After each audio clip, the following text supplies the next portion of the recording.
हमारे दर्शक ज़्यादातर वो लोग हैं जो भारत में एंटरप्रेन्योर बनना चाहते हैं, और इसीलिए हम सबको आपसे बहुत कुछ सीखना है, क्योंकि आपने इसे बहुत अलग अलग कार्य क्षेत्रों में कई बार किया है। हाँ। तो आज हम उनसे बात करेंगे और मैं अपने सभी सवाल उस दिशा में केंद्रित करूंगा ताकि वो इस बातचीत का फ़ायदा उठा सकें और शायद शुरुआत करें, जोखिम उठाएं और कुछ निर्माण करें।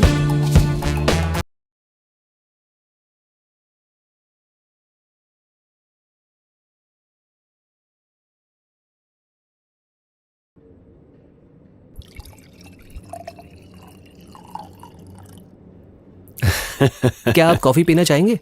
हाँ ज़रूर, क्यों नहीं। ओके। क्या हम ज़्यादा देर बात करेंगे? उम्मीद है कि हम करेंगे। ठीक है, बिल्कुल। मेघना, क्या मुझे एक कॉफ़ी मिल सकती है? क्या हमें एक और कॉफ़ी मिल सकती है? कौन सी कॉफी लेंगे? कैपुचिनो ठीक है। हाँ। क्या आपको कॉफ़ी पसंद है इलॉन? हाँ, मैं आमतौर पर सुबह एक बार ही कॉफ़ी पीता हूँ। अच्छा, यानी दिन में एक बार? हाँ, ज़्यादातर। ओके। कॉफ़ी का इंतज़ार करना है? नहीं, हम शुरू कर सकते हैं।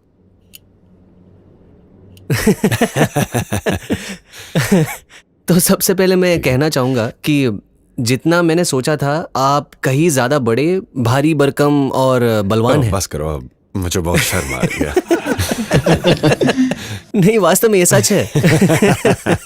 हाँ, इंटरनेट पर तो मैं छोटा ही हूँ। हाँ। नहीं, असल में इंटरनेट का कितना प्रतिशत हाँ। ट्विटर पर खर्च होता है, यानी एक्स पर? इसकी कोई संख्या है? हाँ, हमारे पास लगभग 600 मिलियन मासिक के यूजर्स हैं। लेकिन दुनिया में अगर कोई बड़ी घटना घटती है तो ये बढ़ सकता है। ये 800 मिलियन या 1 बिलियन तक भी हो सकता है। अगर दुनिया में कोई बड़ी घटना घटती है तो हर हफ्ते करीब 250 से 300 मिलियन तक होता होगा शायद।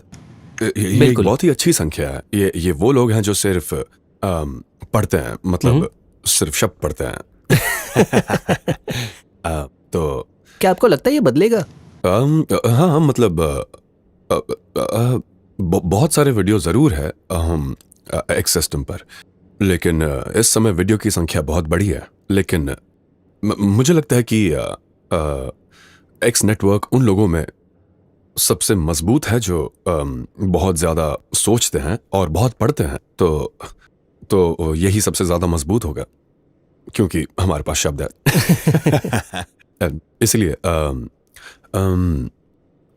इसलिए पाठकों, लेखकों और विचारकों में एक्स दुनिया में श्रेष्ठ हैं। जहां तक सोशल मीडिया की बात है, ये फॉर्म फैक्टर, अगर भविष्य में आपको अंदाजा लगाना हो, हाँ, तो कितना टेक्स्ट है और कितना वीडियो? मैंने आपको कहते हुए सुना है कि एआई के साथ संचार का अगला तरीका बातचीत और सुनने की शक्ति हो सकती है। अच्छा, एक्स के असली रूप का क्या होगा? ये कैसे विकसित होगा? हाँ, तो भविष्य में बातचीत ज़्यादातर वीडियो के जरिए होगी। ज़्यादातर बातचीत एआई के साथ रियल टाइम वीडियो से होगी। तो रियल टाइम वीडियो की समझ, रियल टाइम वीडियो उत्पादन, इसका बहुत अधिक भार होगा। और ज़्यादातर इंटरनेट पर यही हाल है। इंटरनेट पर ज़्यादा वीडियो ही है, टेक्स्ट का प्रतिशत बहुत कम है।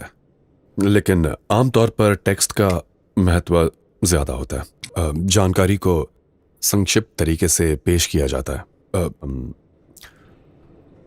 हाँ, तो लेकिन अगर आप कहें कि सबसे ज़्यादा बिट्स कहाँ उत्पन्न हुए और कंप्यूट में खर्च हुए, तो वो बेशक वीडियो ही होगा। तो मैं एक्स का शेयर होल्डर हुआ करता था, बहुत छोटा सा, और मुझे पैसे तब मिले जब आपने ट्विटर को खरीद कर उसे एक्स बनाया। क्या ये अच्छा फैसला था? इससे आपको खुशी हुई? हाँ, ये ज़रूरी था। मुझे लगा कि ट्विटर एक ऐसी दिशा में जा रहा था जिसका दुनिया पर बहुत बुरा असर पड़ रहा था। और हाँ, ये आपके नज़रिए पर निर्भर करता है कि कुछ लोगों को ये जैसा था वैसा ही पसंद था और अब उन्हें नहीं पसंद। लेकिन प्रमुख बात ये थी कि दुनिया के विचारधारा में ज़्यादातर लोगों के दर्जे के हिसाब से ट्विटर काफ़ी हद तक लेफ्ट को बढ़ावा दे रहा था, क्योंकि ये सैन फ्रांसिस्को में स्थित था। तो उन्होंने बहुत से राइट की विचारधारा वालों को सस्पेंड किया। उनके नज़रिए से सेंटर में बैठा व्यक्ति बहुत राइट की विचारधारा वाला होगा। अगर आप बहुत लेफ्ट हैं तो सेंटर वाला राइट ही होगा, क्योंकि ये असल में पॉलिटिकल स्पेक्ट्रम पर है। वो यूनाइटेड स्टेट्स और सैन फ्रांसिस्को में उतने ही लेफ्ट विंग है। तो मैंने जो करने की कोशिश की वो ये कि मैंने इसे संतुलित और केंद्रित बनाना चाहा। तो किसी भी लेफ्ट विंग वालों की आवाज़ को दबाया या बैन नहीं किया गया है, ना ही किसी की आवाज़ को रोका गया है। पर बेशक कुछ लोगों ने कहीं और जाने का फैसला कर लिया है। पर इस समय जो हमारा ऑपरेटिंग प्रिंसिपल है हमारे एक्स सिस्टम का, वो किसी भी देश के कानूनों का पालन करना है, लेकिन देश के कानून से आगे बढ़कर हम कोई भी काम नहीं करेंगे। जब मैं सोशल मीडिया के बारे में सोचता हूँ धन्यवाद इलॉन, जब मैं सोशल मीडिया के बारे में सोचता हूँ, मुझे लगता है कि डेटा से भी पता चलता है कि आजकल के नेता सबसे कम उम्र के दर्शकों के बीच अपनी पकड़ खोते जा रहे हैं। हाँ, यहाँ तक कि इंस्टाग्राम जैसे प्लेटफॉर्म भी, जो बिल्कुल ट्विटर जैसा नहीं है, पर मेरा मतलब सभी प्लेटफॉर्म से है। अगर कोई सोशल मीडिया को दोबारा एक नए सिरे से बनाना चाहे तो फिर आपको क्या लगता है कि भविष्य के लिए क्या काम करेगा? तो अगर मैं सच कहूँ तो मैं सोशल मीडिया के बारे में इतना नहीं सोचता। मेरा मतलब है कि मैं कुछ ऐसा चाहता हूँ जहाँ एक्स के मामले में एक विश्व स्तर का मैदान हो, जहाँ लोग जो कहना चाहे कह सकें, चाहे शब्द हो, तस्वीरें हो, वीडियो हो, जहाँ एक सुरक्षित मैसेजिंग सिस्टम हो। हमने हाल ही में ऑडियो और वीडियो कॉल करने की सुविधा भी जोड़ी है। तो हम असल में दुनिया को एक सामूहिक चेतना में लाने की कोशिश कर रहे हैं। और मुझे लगता है कि ये सिर्फ ये कहने से अलग है कि सबसे ज़्यादा डोपामीन पैदा करने वाली वीडियो स्ट्रीम कौन सी है। जो सच कहूँ तो मुझे लगता है कि थोड़ी दिमागी गड़बड़ी हो सकती है। अगर आप सिर्फ ऐसे वीडियो देख रहे हैं जो एक के बाद एक डोपामीन पैदा करते हैं और जिनका कोई अर्थ नहीं है, तो मुझे लगता है कि वो अच्छे वीडियो नहीं है। ये समय बिताने का अच्छा तरीका नहीं है। लेकिन असल में बहुत से लोग यही देखना चाहेंगे। तो पूरे इंटरनेट का उपयोग न्यूरोट्रांसमीटर उत्पादन को काफ़ी बढ़ावा देगा। मेरा मतलब है दर्शकों को इसमें काफ़ी मज़ा आएगा। हाँ। और सच कहूँ तो ये एक ड्रग जैसा है। हाँ। तो लेकिन मैं इसके पीछे नहीं हूँ। मेरा लक्ष्य ऐसा करना नहीं है। हाँ। मैं चाहता तो ऐसा कर सकता था, पर मैं ऐसा मैं सच में चाहता हूँ कि एक ऐसा वैश्विक मंच हो जहाँ पर ये इंसानियत की सामूहिक चेतना को करीब ला सकें। और उदाहरण के लिए हमने जो चीज़ें शुरू की उनमें से एक है स्वचालित अनुवाद। तो ये बहुत अच्छा होगा कि लोग जो विभिन्न भाषाओं में बोलते हैं उसे एक साथ लाकर पाने वाले के लिए स्वचालित अनुवाद किया जाए, तो आपके पास सामूहिक चेतना होगी, सिर्फ किसी खास भाषा समूह के लोगों की ही नहीं, लेकिन आपके पास हर भाषा समूह के लोगों के विचार हैं। सामूहिक चेतना के लिए एक मंच होना ये ज़रूरी क्यों है इलॉन? मुझे लगता है ये ज़रूरी क्यों है।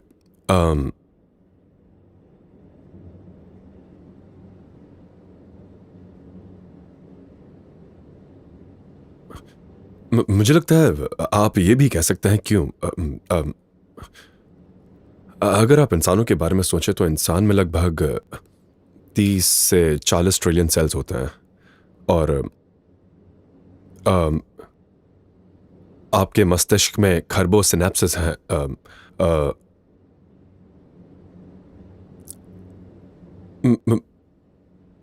मुझे लगता है कि ऐसा इसलिए है ताकि हम अपनी समझ बढ़ा सकें, विश्व के बारे में हमारी समझ को बढ़ा सकें। तो मुझे लगता है कि मेरे मन में भी यही सवाल था कि जीवन का क्या क्या मतलब है। जैसे कोई भी चीज जरूरी क्यों है? हम यहाँ क्यों हैं?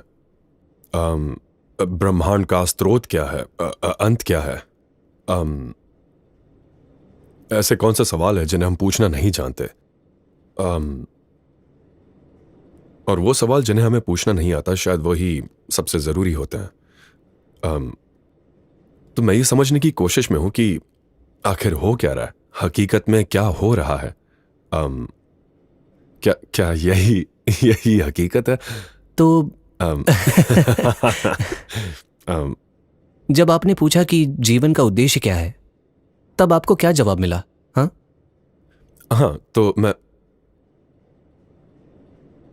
इस नतीजे पर पहुंचा कि ये कुछ हद तक डगलस एडम्स की hitchhiker's guide to the galaxy विचारधारा जैसा है, जो 42। हाँ, वो तो ये एक फिलॉसफी की किताब है जिसे हास्य की शैली में लिखा गया। हाँ, और यहीं पर जीवन के अर्थ का उत्तर जानने के लिए और समझने के लिए पृथ्वी एक कंप्यूटर बन जाती है और इसका जवाब आता है 42। लेकिन फिर 42 का क्या मतलब है? और पता चलता है कि असल में सवाल ही मुश्किल है, जवाब ढूंढना नहीं। और इसके लिए पृथ्वी से भी बड़े कंप्यूटर की जरूरत है। असल में डगलस एडम्स यही कह रहे थे कि हम नहीं जानते कि सवालों को ठीक से कैसे गढ़ें। इसलिए चेतना के दायरे और पैमाने को बढ़ाकर हम बेहतर ढंग से समझ सकते हैं कि ब्रह्मांड के जवाब के बारे में हमें क्या सवाल पूछने चाहिए। क्या आप समाज की सामूहिक चेतना में विश्वास करते हैं? मैं हाल ही में एक फिल्म देख रहा था, वो ग्लैडिएटर, रसल क्रो की। क्या आपने देखी है? हाँ, हाँ। ग्लैडिएटर में रोम में जब लोग लड़ रहे थे तो हाँ। भीड़ वाहवाही कर रही थी जब लोग एक दूसरे को मार रहे थे। भीड़ ने उपद्रवियों का रूप ले लिया था। देखा जाए तो उनकी कोई निजी राय नहीं थी। तो देखो, ये एक खास तरह की भीड़ है। वो वहां लोगों को एक दूसरे को मारते हुए देखने जा रहे हैं। क्या आपको शक है कि आज हम जिस समाज में रहते हैं वो बहुत अलग है? हम आमतौर पर नहीं करते। हम आपस में लोगों को मारते हुए नहीं देखना चाहते। शायद किसी नहीं, मेरा मतलब है किसी और तरीके से। शायद क्रीड़ा। हम्म। तो लोग प्रतिस्पर्धा करते हैं जहां टीम्स एक दूसरे को हराने की कोशिश कर रही है, लेकिन मौत के बिना। सही कहा। तो अगर हम इंसान के बारे में सोचें तो हमारी शुरुआत एक कोशिका से हुई थी, लेकिन अब हम 30 ट्रिलियन कोशिकाओं से बने हैं। और लेकिन ज्यादातर लोगों को लगता है कि वो एक शरीर है। जैसे आमतौर पर आपका दाहिना हाथ आपके बाएं हाथ से नहीं लड़ रहा होता है। तो ये एक तरह से सहयोग करता है। आपका मस्तिष्क, मेरा मतलब है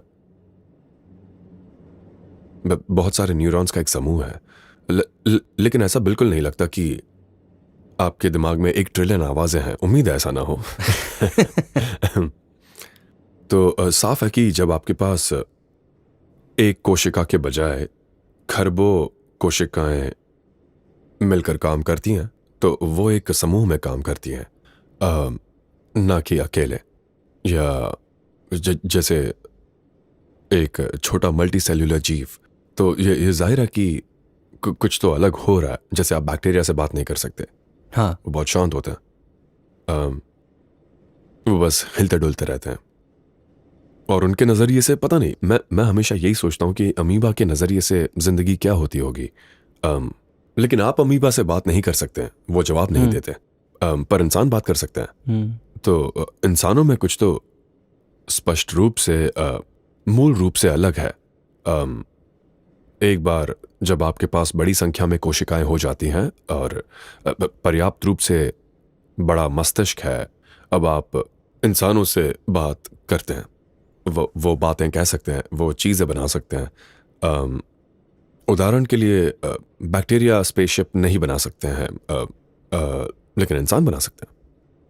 तो मुझे लगता है कि जब इंसानों का एक जमाव होता है तो प्रतिष्ठित रूप से कुछ अलग होता है। तो ये कहना सही होगा कि एक इंसान स्पेसशिप नहीं बना सकता। मैं खुद एक स्पेसशिप नहीं बना सकता, लेकिन इंसानों का एक समूह स्पेसशिप बना सकता है। तो जाहिर है इंसानों के समूह में कुछ तो मूल रूप से अलग है। असल में मेरे लिए सारी चीज़ें निपुणता से सीखना नामुमकिन होगा। एक जिंदगी में इतना समय नहीं होगा कि मरने से पहले मैं सारी चीज़ें सीख पाऊँ। तो रॉकेट बनाने के लिए आपके पास इंसानों की एक टीम होनी चाहिए। फिर शायद कुछ और स्केलिंग, प्रतिष्ठित स्केलिंग मुमकिन होती है जब आपके पास इंसानों का समूह होता है। और अगर पारस्परिक प्रभाव के गुण या जानकारी के बहाव के गुण जितने बेहतर होंगे, इंसानी समूह उतना ही ज्यादा हासिल करेगा। जैसा कि मैंने कहा, मैं ब्रह्मांड के गुणों के बारे में जानने के लिए उत्सुक हूं।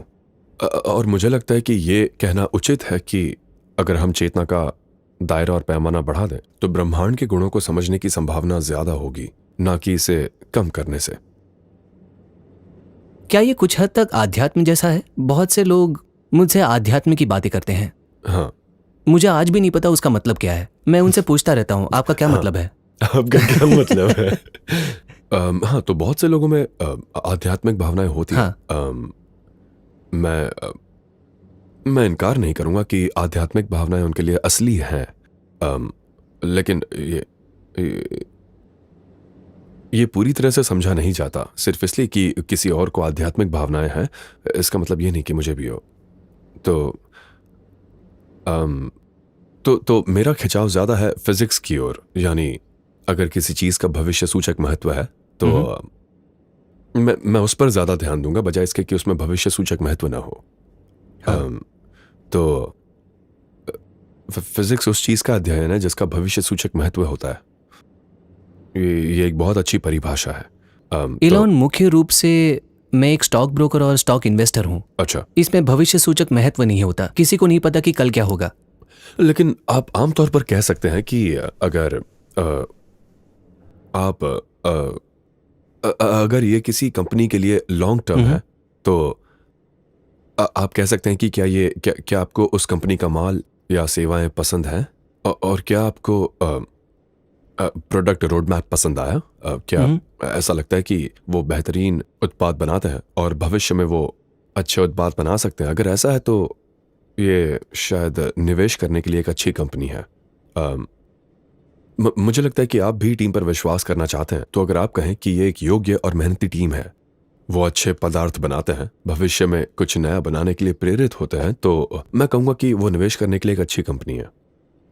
सही बात है। हाँ, तो अब इससे रोज के उतार चढ़ाव का हल नहीं होगा, जो वाकई होते हैं और कभी कभी बहुत ज्यादा होते हैं। लेकिन समय के साथ स्टॉक्स में निवेश करने का यही सबसे अच्छा तरीका है, क्योंकि एक कंपनी बस लोगों का एक समूह है जो पदार्थ बनाने और सेवाओं के लिए इकट्ठा होते हैं।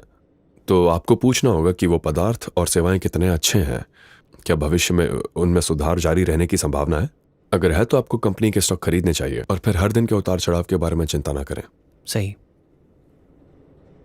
आप जो कुछ भी बना रहे हैं इलॉन, उनमें सबसे ज्यादा आपको क्या उत्साहित करता है? आप बहुत कुछ कर रहे हैं, तो मैं बस पहले ही बता दूं और संदर्भ दूं कि इसे कौन देख रहा है।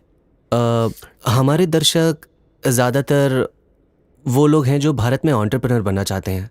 ठीक है।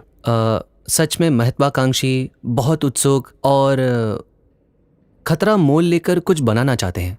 और इसीलिए हम सबको आपसे बहुत कुछ सीखना है, क्योंकि आपने इसे बहुत अलग अलग कार्य क्षेत्रों में कई बार किया है।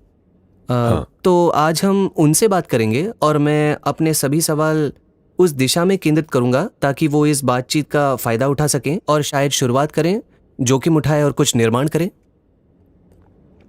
हाँ जरूर, ठीक है। हाँ, मुझे लगता है कि सबसे जरूरी काम है उपयोगी पदार्थ बनाना और सेवाएं देना। हाँ।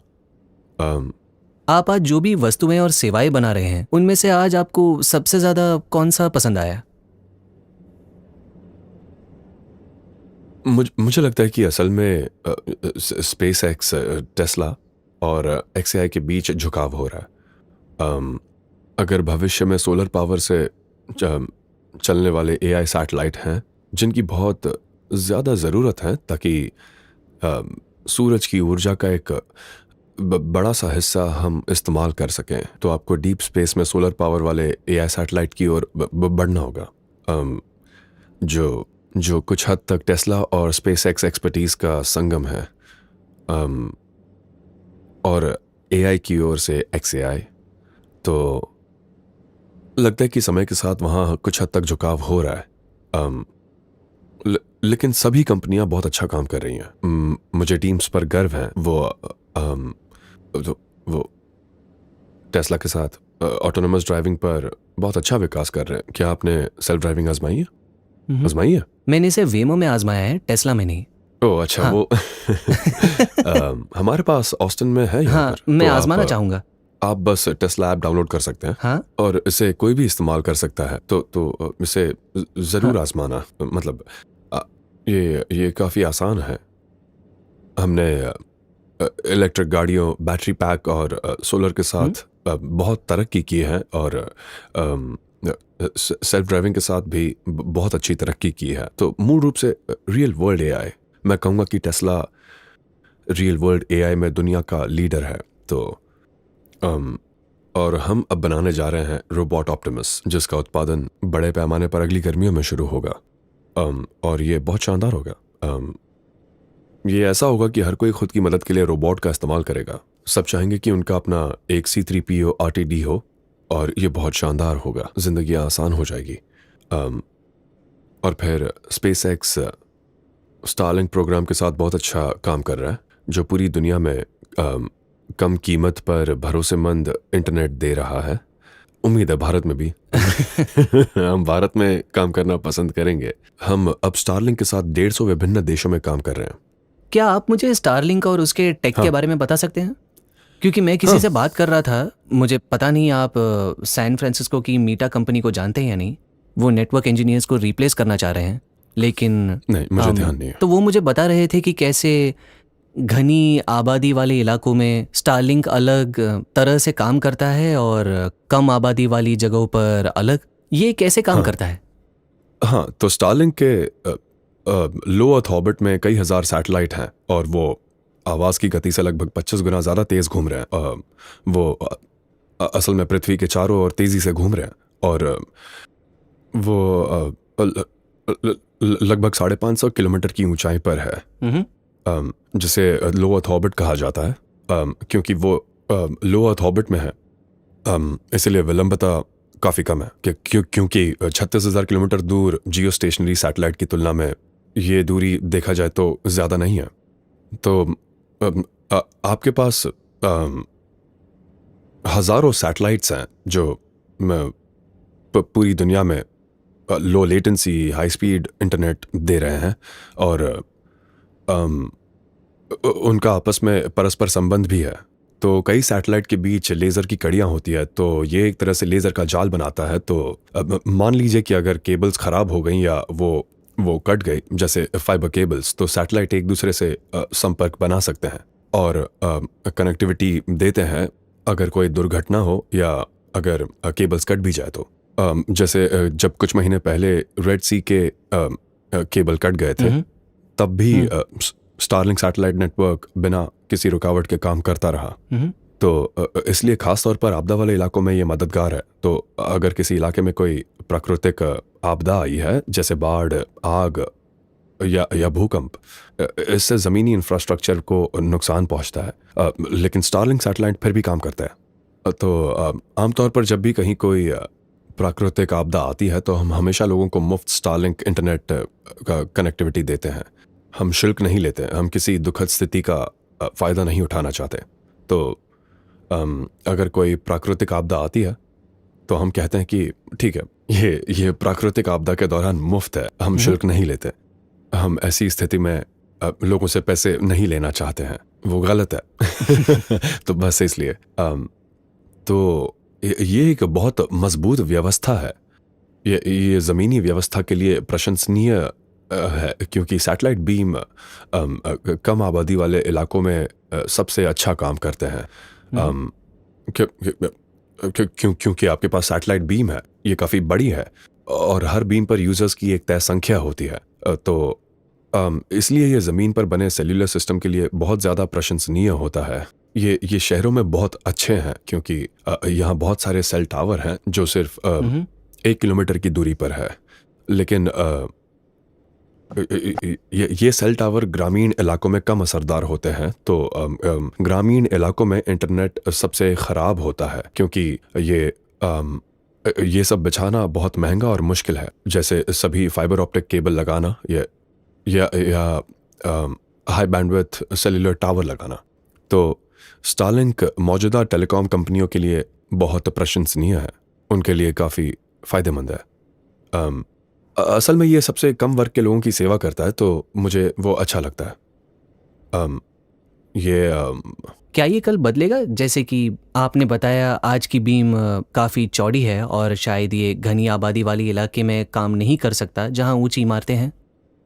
लेकिन क्या ये बदलकर कल घनी आबादी वाले शहर में असरदार हो सकता है जहां ये लोकल नेटवर्क प्रोवाइडर्स के साथ प्रतियोगी हैं? दुर्भाग्य से फिजिक्स इसकी इजाज़त नहीं देती। तो हम बहुत दूर हैं।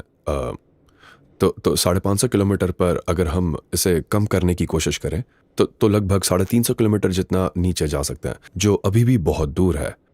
आप इसे एक टॉर्च की तरह सोच सकते हैं।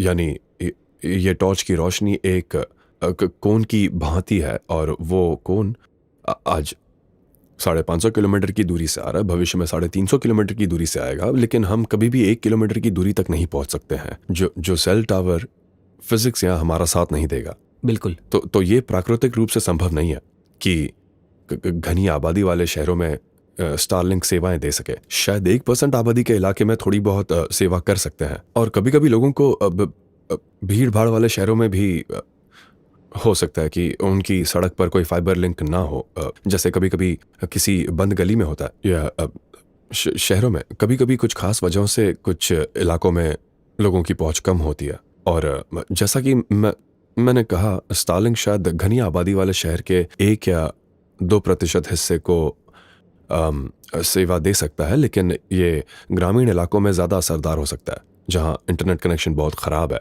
और अक्सर लोगों के पास या तो कभी कभी इंटरनेट की सुविधा नहीं होती, या कभी बहुत महंगा है, या ये उच्च कोटि का नहीं है। तो अगर मैं आपसे अंदाज़ा लगाने को कहूँ इलॉन, क्या आपको लगता है कि भारत भी चीन की तरह शहरीकरण की तरफ बढ़ेगा, जहां ज़्यादा लोग ग्रामीण अर्थव्यवस्थाओं से शहरी केंद्रों की ओर आएंगे, या हम इस विचारधारा को हराएंगे? मुझे लगता है ये कुछ हद तक ऐसा हुआ है ना। मैं भी आपसे कुछ सवाल पूछना चाहता हूँ। क्या भारत में इसका प्रचलन है या ये नहीं है? क्या मतलब?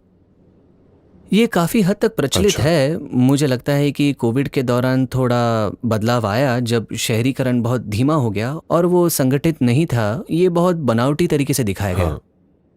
लेकिन एक सवाल पूछा जाता है कि एआई से अगर उत्पादन की बढ़ोतरी हो, और मैंने आपको यूबीआई के बजाय यूएचआई के बारे में बोलते सुना है। हाँ, मुझे लगता है हम यूनिवर्सल हाई इनकम वाले होंगे। मैं जानना चाहता हूँ, ऐसी दुनिया में क्या ज़्यादातर लोग ऐसी शहरों में रहना चाहेंगे जो हमेशा इसी तरह ज़्यादा प्रदूषित रहेंगे, और वो वैसी जीवन शैली नहीं दे पाएंगे जो गांव के माहौल में मिल सकती है? मुझे लगता है कि इस पर निर्भर है कि कुछ लोग बहुत सारे लोगों के आसपास रहना चाहते हैं और कुछ लोग नहीं। ये निजी मामला है। पर मुझे लगता है कि भविष्य में ऐसा नहीं होगा कि आपको नौकरी के लिए शहर में रहना ही पड़ेगा, क्योंकि मेरा अंदाजा है कि भविष्य में काम करना वैकल्पिक होगा। बिल्कुल। खैर भारत में नहीं, लेकिन पश्चिम के कुछ हिस्सों में हम 6 दिन से 5 दिन, 4 दिन और फिर 3 दिन के वर्क वीक की ओर बढ़ रहे हैं। मैं नहीं। मुझे लगता है यूरोपियंस। हाँ हाँ। हाँ हाँ, क्योंकि अगर अगर आप किसी स्टार्टअप को सफल बनाने की कोशिश कर रहे हैं या आप किसी कंपनी से मुश्किल काम करवाने की कोशिश कर रहे हैं तो आपको बहुत मेहनत करनी पड़ेगी। ये बिल्कुल। हाँ, मुझे ऐसा लगता है। और अगर हम 5 दिन से 4 या फिर 3 दिन पर आ जाएं, आपको क्या लगता है समाज कैसे बदलेगा? जब लोगों को आधे हफ्ते ही काम करना होगा तो वो बाकी के समय क्या करेंगे? असल में ऐसा होगा कि लोगों को बिल्कुल भी काम नहीं करना पड़ेगा। हो सकता है भविष्य में वो दिन दूर ना हो, शायद सिर्फ 10 मैं तो कहूँगा 20 साल से भी कम। और मेरा अंदाजा है कि 20 साल से भी कम समय में काम करना इच्छा अनुसार हो जाएगा,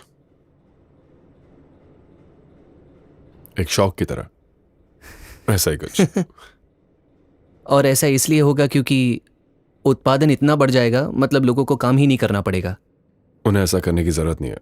जाहिर है लोग इसे 20 साल बाद फिर से देखेंगे और कहेंगे कि देखो एलॉन ने क्या बेवकूफ़ी भरी बात कही, और ये सच नहीं है। लेकिन ये सच होगा कि 20 साल से भी कम समय में, या शायद उससे भी कम समय में, शायद 10 या 15 साल में भी एआई और रोबोटिक्स में प्रगति ये हमें उस जगह पर ले जाएगा जहां काम करना इच्छा अनुसार होगा। ठीक वैसे ही जैसे आप अपने बगीचे में अपनी सब्जियां उगा सकते हैं या आप दुकान से सब्जियां खरीद सकते हैं, ऐसे कुछ। वैसे सब्जी उगाना मुश्किल है लेकिन कुछ लोग अपनी सब्जियां खुद उगाना पसंद करते हैं, जो ठीक है। लेकिन मेरा अंदाजा है कि ये इच्छा अनुसार ही होगा। अगर कोई कहे इंसान प्राकृतिक रूप से प्रतिस्पर्धी है और हर चीज़ शिकारियों के समय से संबंधित है, कोई अल्फा हंटर बनना चाहता था या बड़ा किसान, अगर सबको समान रूप से ज़्यादा आमदनी मिले और सबके पास हाँ। ज़रूरत की सब चीज़ें हों, आप किसके लिए मुकाबला करोगे? वो संबंधित होगा, है ना? जैसे अगर हम सबके पास काफ़ी हो तो काफ़ी भी कम पड़ेगा।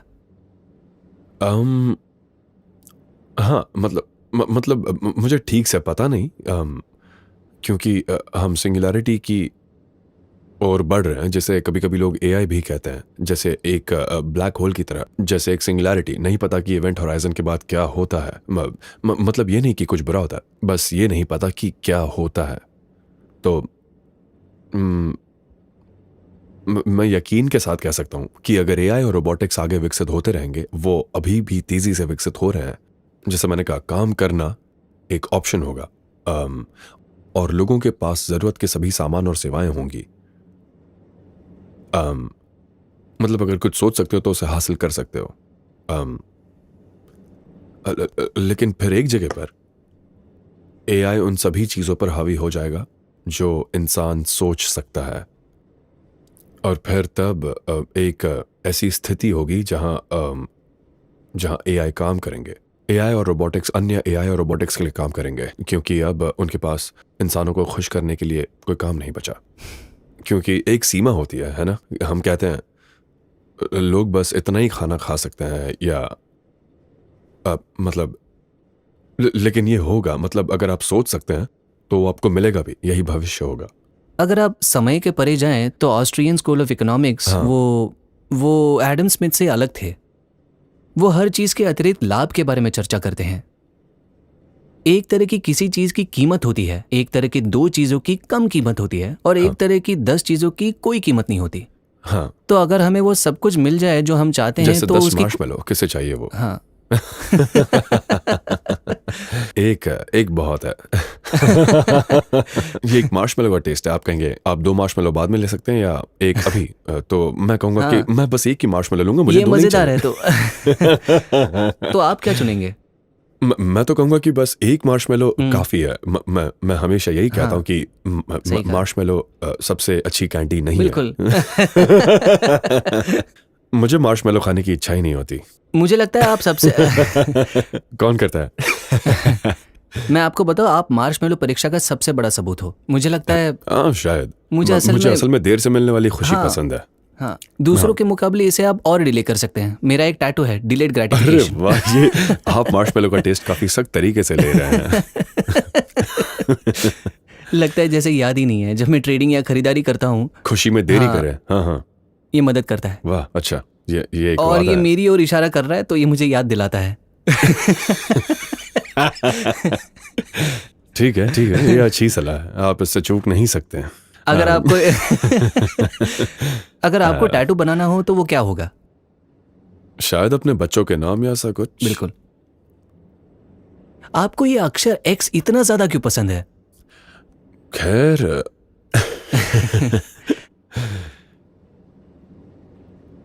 मतलब हाँ, ये एक बहुत अच्छा सवाल है सच में। कभी कभी लगता है कि मैं ऐसा क्यों हूं।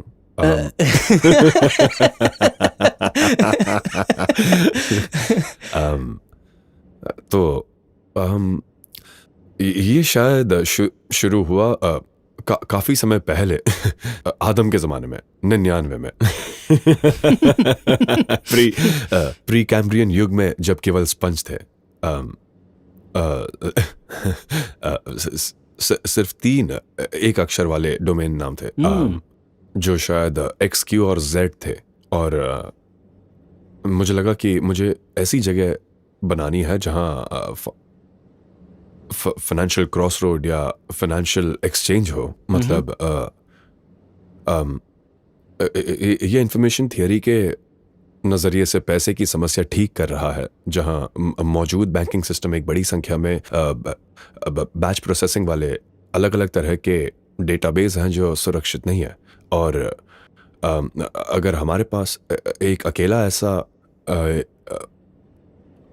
डेटाबेस हो जो असली और सुरक्षित हो, ये इंफॉर्मेशन थियरी के नज़रिए से ज़्यादा असरदार होगा बड़ी संख्या में अलग अलग डेटाबेस के मुकाबले, जहां बैच प्रोसेस बहुत धीरे और सुरक्षित रूप से होता है। उस समय वो X.com था, जो फिर पेपैल बन गया। फिर उसे eBay ने खरीद लिया, और फिर eBay की तरफ से किसी ने कहा कि क्या आप ये डोमेन वापस खरीदना चाहेंगे? तो मैंने कहा हाँ, और फिर काफी समय तक मेरे पास वो डोमेन रहा। और फिर हाँ, मुझे लगा कि शायद ये ट्विटर को खरीदना X.com की पहली योजना पर फिर से सोचने का भी एक मौका होगा, जिसका मकसद आर्थिक सौदे का क्लियरिंग हाउस बनाना है। असल में एक ज्यादा कुशल धन डेटाबेस बनाना, ऐसा सोच सकते हैं। तो पैसा असल में काम के बंटवारे की एक सूचना व्यवस्था है। लोग कभी कभी सोचते हैं कि पैसा अपने आप में एक ताकत है, पर ऐसा नहीं है। अगर बांटने के लिए काम ही नहीं है तो ये बेकार है। तो अगर आप किसी सुनसान द्वीप पर हो, आपके पास $1 ट्रिलियन हो, जो क्या अब फर्क आपके पड़ता पास है। ओह हाँ, ठीक है। सच बोल सकते हो तो अंदाजा क्यों लगाना। बस मैं किसी सुनसान द्वीप पर ना पहुंच जाऊं, ये मेरे लिए ज्यादा काम नहीं आएगा। लेकिन ये मेरी बात को स्पष्ट करता है कि अगर आप एक सुनसान द्वीप पर $1 ट्रिलियन के साथ फंसे हैं, तो वो किसी काम के नहीं है, क्योंकि कार्य किसको बांटा जाए पता नहीं, आप बस अपने आप में ही हो। तो वैसे भी ये कहने का एक लंबा चौड़ा तरीका है कि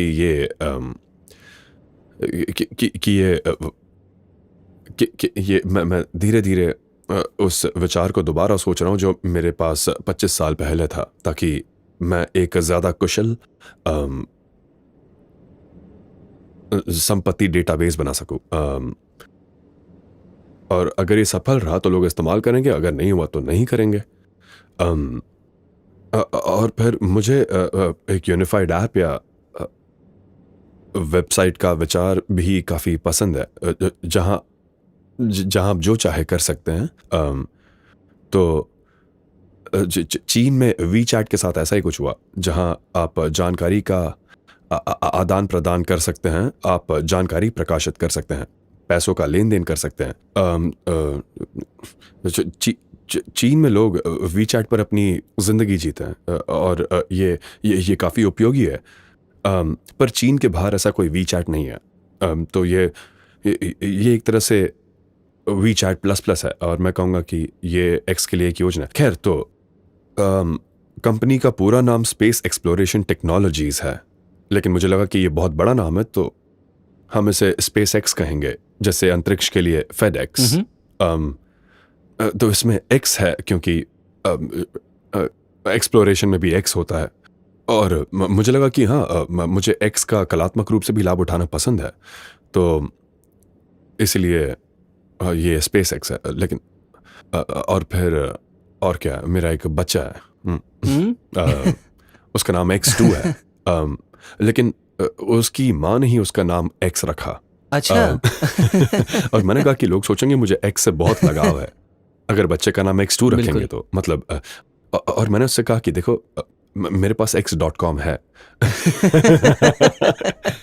तो लोग सच में सोचेंगे कि मुझे इस अक्षर से बहुत ही लगाव है। तो उसने कहा कि उसे एक्स नाम पसंद है और उसे वही बुलाना चाहती है, तो मैंने कहा ठीक है। क्या ये कोई नई बात है या ये बचपन से ही था? नहीं, मैं बता रहा हूँ कि ये कुछ हद तक एक इत्तेफाक अच्छा। है। मतलब हर चीज में एक्स नहीं है, मेरा मतलब टेस्ला में एक्स नहीं है। क्या लगता है कि भविष्य में पैसे का क्या होगा, इलॉन? मुझे लगता है लंबे समय के लिए पैसा गायब हो जाता है, एक धारणा के तौर पर। सच कहूँ तो ये थोड़ा अजीब है, लेकिन ऐसे भविष्य में जहाँ कोई भी कुछ भी पा सकता है, मुझे लगता है कि अब आपको लेबर एलोकेशन के डेटाबेस के लिए पैसों की ज़रूरत नहीं है। अगर एआई और रोबोटिक्स इतने विकसित हैं कि सभी ज़रूरतें पूरी हो जाए, तो फिर पैसों की कोई ज़रूरत नहीं है।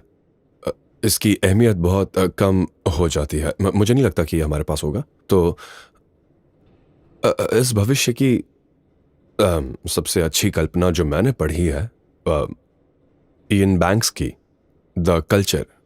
इसलिए मैं लोगों से कहता हूं कि वो द कल्चर किताबें पढ़ें। इस तरह का भविष्य जो द कल्चर किताबों में है, उनमें उनके पास भी पैसे नहीं है, और हर कोई लगभग हर चीज़ पा सकता है। तो अभी भी कुछ मूल मुद्रा हैं, अगर आप चाहें, जो असल में फिजिक्स बेस्ड है। तो एनर्जी ही असली मुद्रा है। इसलिए मैंने कहा कि बिटकॉइन एनर्जी पर आधारित है। आप एनर्जी पर कानून नहीं बना सकते। आप बस एक कानून बनाकर अचानक बहुत ज़्यादा एनर्जी नहीं हासिल कर सकते। एनर्जी उत्पन्न करना मुश्किल है, बहुत मुश्किल है, खास तौर पर एनर्जी का सही तरीके से इस्तेमाल करके उपयोग करने के लिए। तो मुझे लगता है कि शायद हमारे पास पैसे नहीं होंगे, और शायद सिर्फ एनर्जी होगी, और बिजली उत्पादन ही वास्तविक मुद्रा होगी। तो मुझे लगता है कि सभ्यता की प्रगति को रचने का एक तरीका यह है कि कार्दाशेव स्केल पर पूरा होने का प्रतिशत। तो कार्दाशेव 1 वो है कि किस ग्रह की कितनी प्रतिशत ऊर्जा को आप सफलतापूर्वक उपयोगी काम में बदल रहे हैं। और मैं शायद यहाँ थोड़ा विवरण दे रहा हूँ, लेकिन कार्दाशेव 2 वो होगा कि कितने प्रतिशत सूरज की ऊर्जा को आप उपयोगी काम में बदल रहे हैं।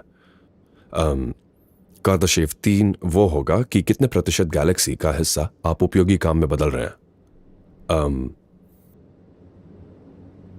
तो मुझे लगता है कि असल में चीजें ऊर्जा आधारित बन रही हैं।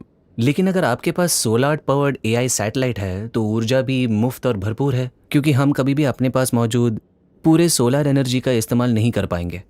तो असल में इस मायने में ये दौलत का भंडार नहीं हो सकता, है ना? असल में ऐसा नहीं है। आप सच में दौलत जमा नहीं कर सकते। आप केवल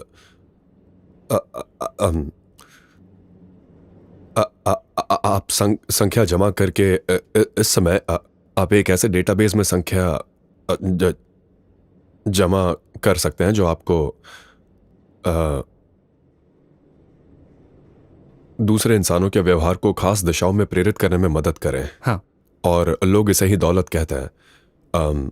लेकिन फिर अगर आसपास कोई इंसान नहीं है हाँ। तो दौलत इकट्ठा करना बेकार है। ये मुद्दे से हटने जैसा है, लेकिन अगर आप ये मानो कि खाना जैसे इंसान की ऊर्जा के लिए ज़रूरी होता है ना, हाँ, खाना ऊर्जा हाँ। है, इसमें कैलोरीज है, मतलब ऊर्जा है। हाँ, तो क्या एक खेत जो आत्मनिर्भर है एक ऐसी चीज़ हो सकती है जो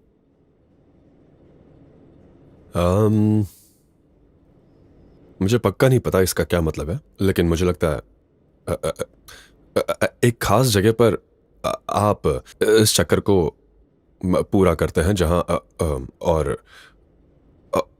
एक जगह पर आप पारंपरिक अर्थव्यवस्था से अलग हो जाते हैं। अगर आपके पास एआई और रोबोट हैं जो चिप्स और सोलर पैनल बनाते हैं, और चिप्स और रोबोट बनाने के लिए माइनिंग रिसोर्सेज, ताकि एक तरह से उस सिलसिले को पूरा कर सकूं। एक बार वो सिलसिला पूरा हो जाए तो मुझे लगता है कि यही वो जगह है जहां आप मुद्रा प्रणाली से अलग हो जाते हैं। क्या यही यूएस के लिए आगे का रास्ता है? मेरा मतलब है कि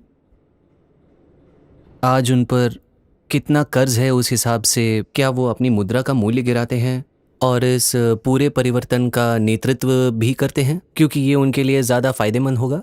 जिस भविष्य की मैं बात कर रहा हूँ, देशों की सोच एक तरह से पुरानी हो जाती है।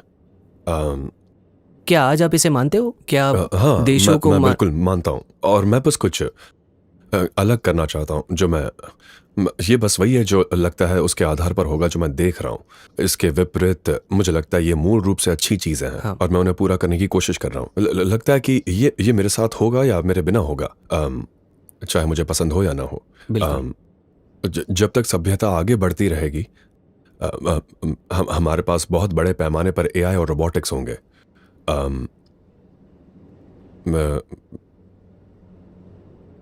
मुझे लगता है कि बस यही एक चीज़ है जिससे यूएस के कर्जे का संकट हल होगा, क्योंकि अभी यूएस का कर्ज बहुत ज़्यादा है, और कर्ज पर ब्याज भुगतान अमेरिका के पूरे मिलिट्री बजट से बहुत ज़्यादा है।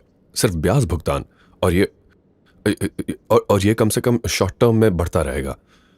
तो मुझे लगता है असल में एकमात्र चीज़ जो कर्ज की स्थिति को हल कर सकता है वो एआई और रोबोटिक्स है। लेकिन ये इससे कहीं ज़्यादा होगा। देखिए, मुझे लगता है कि इससे शायद काफ़ी डिफ्लेशन होगा, क्योंकि डिफ्लेशन या इन्फ्लेशन असल में उत्पादित सामान और सेवाओं का रेशियो है, और पैसों की आपूर्ति में बदलाव है। तो अगर सामान और सेवाओं का उत्पादन तेजी से पैसों की आपूर्ति बढ़ाता है, आपको डिफ्लेशन होगा। अगर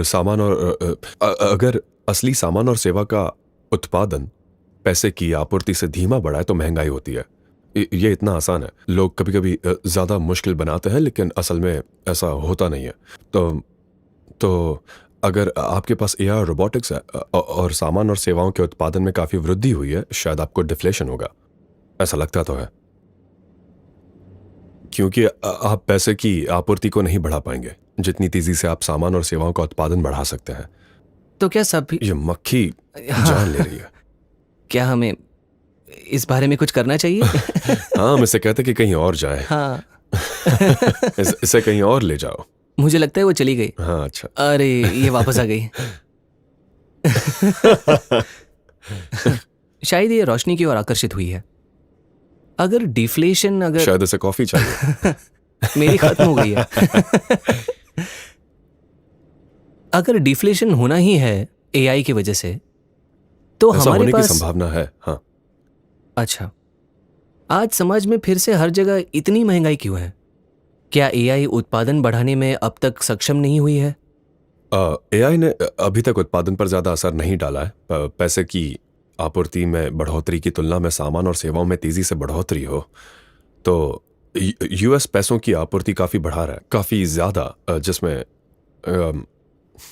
घाटा लगभग $2 ट्रिलियन के करीब है। बिल्कुल। तो आपको सामान और सेवाओं का उत्पादन उससे ज़्यादा बढ़ाना होगा ताकि महंगाई ना हो। तो हम अभी वहाँ नहीं पहुँचे हैं। अगर आप कहें कि हमें वहाँ पहुँचने के लिए कितना समय लगेगा, तो मैं कहूँगा 3 साल। शायद 3 साल से पहले, 3 साल या शायद उससे पहले। मेरा अंदाज़ा है कि सामान और सेवाओं का उत्पादन महंगाई की गति से ज़्यादा होगा। मतलब 3 सालों में सामान और सेवाओं का विकास पैसों की आपूर्ति के विकास से ज़्यादा होगा। शायद उन 3 सालों के बाद डिफ्लेशन हो जाए, फिर ब्याज का मूल्य शून्य हो जाए और फिर कर्ज की कोई समस्या ही ना रहे। हाँ, है ना? ज़्यादातर यही बात है। हाँ। आपने पहले सिमुलेशन में होने की बात की थी, है ना? मुझे द मैट्रिक्स बहुत पसंद है। हाँ, हाँ। मैट्रिक्स का कोई किरदार बनना हो तो आप कौन सा किरदार चुनेंगे? सच कहूं तो चुनने के लिए ज्यादा किरदार नहीं है। पर एजेंट स्मिथ तो पक्का नहीं। वो मेरा हीरो है। मेरा मतलब है नियो बहुत शांत है, आर्किटेक्ट दिलचस्प है, द ऑरेकल। ऑरेकल भी है। कभी कभी मुझे लगता है कि मैं द मैट्रिक्स में एक अनोखी चीज हूं। वो नियो है। हाँ, क्या आपको लगता है कि आप एक मैट्रिक्स में हैं? इसमें विश्वास रखते हैं? इन चीजों को निश्चितता नहीं बल्कि संभावना के रूप में देखना चाहिए। कुछ संभावना है कि हम एक सिमुलेशन में हैं। आप इसे कितना प्रतिशत मानेंगे?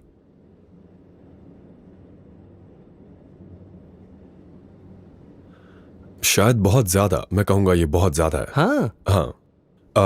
तो इसे सोचने का एक तरीका ये है कि अगर आप वीडियो गेम्स की तरक्की देखें हमारे जीवन काल में, या कम से कम मेरे जीवन काल में, ये बहुत सरल वीडियो गेम्स जैसे पोंग में आपके पास एक चौकोर में 2 रेक्टेंगल हैं, बस इसे आगे पीछे करना। आज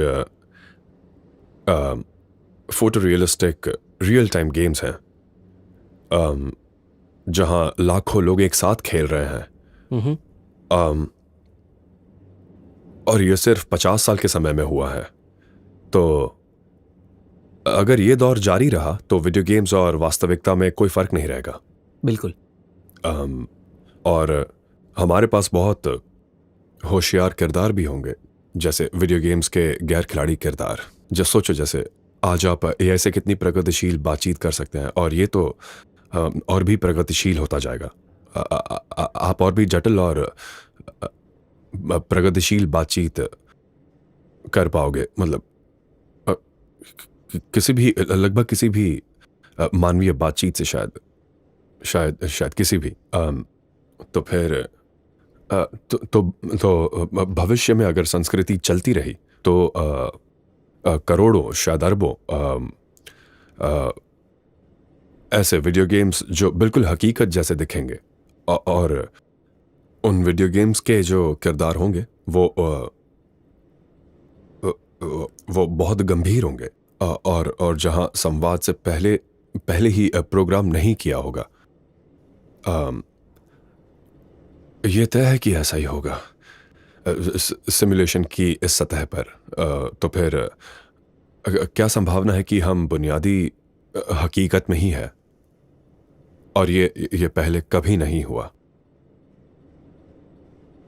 अगर मैं इसे मान लूं और सोच लूं कि हम एक सिमुलेशन में हैं, कहानी के नियो की तरह, आप ऐसा क्या जानते हैं जो मैं नहीं जानता और मैं उसे क्या सीख सकता हूं?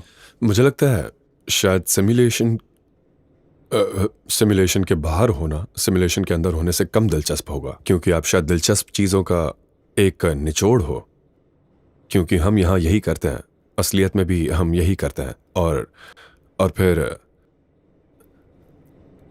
और मेरा एक और सिद्धांत है कि सबसे दिलचस्प नतीजा, सबसे ज़्यादा संभावित नतीजा होता है एक तीसरा नज़रिया, यानी सिमुलेशन के भगवान या देवता की नज़र में। क्योंकि जब हम सिमुलेशन करते हैं, जब इंसान सिमुलेशन करते हैं, हम उन सिमुलेशन को रोक देते हैं जो दिलचस्प नहीं है। तो अगर स्पेसएक्स रॉकेट उड़ाने का सिमुलेशन कर रहा है तो बोरिंग वाले हम छोड़ देते हैं, क्योंकि हम उनसे कुछ नहीं सीखते। या जब टेस्ला सेल्फ ड्राइविंग के लिए सिमुलेशन करते हैं टेस्ला असल में सबसे दिलचस्प परिस्थिति की तलाश में है, क्योंकि सामान्य चीज़ों के लिए हमारे पास पहले से ही बहुत सारा डेटा है। जैसे धूप वाले दिन सीधी सड़क पर गाड़ी चलाते समय हमें इसकी और ज़रूरत नहीं है। हमें एक छोटी घुमावदार सड़क पर भारी मौसम की ज़रूरत है, जहाँ दो गाड़ियाँ एक दूसरे की तरफ आ रही हो और लगभग आमने सामने की टक्कर हो रही हो। मतलब कुछ दिलचस्प चीज़ें। तो मुझे लगता है कि डार्विनियन नज़रिए से जिन सिमुलेशन के बचने की सबसे ज़्यादा संभावना है वो सबसे दिलचस्प सिमुलेशन होंगे, जिसका मतलब है कि सबसे दिलचस्प नतीजा सबसे ज़्यादा मुश्किल है। और जिन लोगों ने हमारी दुनिया को सिमुलेट किया, अगर कोई अंदाज़ा लगाए, वो खुद भी बदले में किसी दूसरे सिमुलेशन में हो सकते हैं। हाँ, और सिमुलेशन की कई परतें हो सकती हाँ। है। सिमुलेशन की इन सभी परतों के परे क्या कुछ और भी है? मैंने कहीं पढ़ा था कि आप एक तरह से स्पिनोजा के ईश्वर को मानते थे, नहीं, ना कि जैसा कि मैं आज असल में हम। बस यही बता रहा था कि आपके पास ये होना ज़रूरी नहीं है। स्पिनोजा ने ये कहा था कि आप पूरी तरह से नैतिकता रख सकते हैं, आपको उस नैतिकता की ज़रूरत नहीं है जो आ, आ, आपको सौंपी जाए। मतलब अब सवाल यह है कि नैतिकता धर्म के बिना हो सकती है या नहीं, और स्पिनोजा बहस कर रहे थे कि ये हो सकता है। क्या उनकी बहस ये नहीं थी कि प्रकृति के नियम वहीं होने चाहिए जहां से हम कुछ हद तक अपने नैतिकता के नियम ढूंढते हैं? हाँ। जब मैं इन नियमों के बारे में सोचता हूँ, हिरण को खाते एक बाघ को देखता हूँ, और तो स्पिनोजा के नैतिकता के अनुसार ये सब सही माना जाएगा। खैर,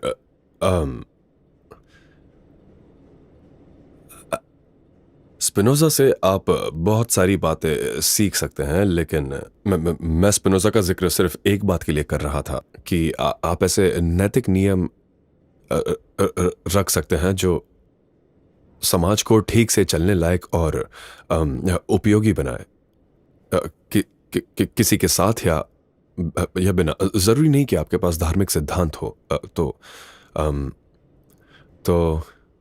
यही हाँ, यही मुख्य बात थी जो मैं कहना चाह रहा था। तो मुझे नहीं लगता कि लोग बस ऐसे अगर कोई ऐसा है जो अगर किसी की हत्या करना नियम नहीं होता, इसका मतलब ये नहीं है कि उसके बिना लोग अंधाधुंध हत्या करने लगेंगे, है ना? ये नियम होना कोई ज़रूरी नहीं कि हत्या मत क्या करो, आपने GTA खेला है? या लोगों को मारने का कोई धार्मिक आदेश। असल में मैंने मैंने GTA सिर्फ थोड़ा ही खेला है, क्योंकि मुझे ये बात पसंद नहीं आई कि GTA 5 में पुलिस को मारे बिना आप आगे ही नहीं बढ़ सकते हैं, और मैं सोचता हूँ ये मेरे लिए सही नहीं है। असल में मुझे वीडियो गेम्स में NPCs मारना बिल्कुल पसंद नहीं है। ये मुझे बिल्कुल पसंद नहीं। तो असल में मुझे GTA ही पसंद नहीं आया। मैंने इसे वहीं रोक दिया जब गेम ने कहा कि आगे बढ़ने का एक ही तरीका है कि पुलिस को गोली मारो। शायद इसी वजह से हम अपनी सिमुलेशन के NPCs मर नहीं रहे हैं। हो सकता है। मुझे लगता है कि आप बस इतना कह सकते हो कि कुछ सामान्य बातें हैं जो किसी भी सभ्यता जहां लोग एक दूसरे की हत्या कर रहे हो, ऐसी सभ्यता बहुत सफल नहीं हो पाएगी। लगता है कि आप आजकल थोड़ा ज़्यादा धार्मिक हो रहे हैं। आपने हाल ही में ऐसी बातें की हैं जो लगभग धर्म के पक्ष में हैं। धर्म के पक्ष में नहीं, लेकिन उसके जैसी बातें। मेरा मतलब क्या कोई धार्मिक क्या धर्म में ऐसे सिद्धांत है जो समझ में आते हैं? हाँ, मुझे लगता है। हाँ।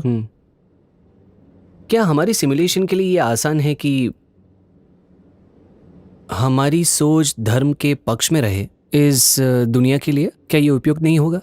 यही आसान होगा ना? लेकिन कौन सा धर्म? कोई भी। कहाँ रहते हैं उस पर निर्भर करता है। तो कोई एक चुनो।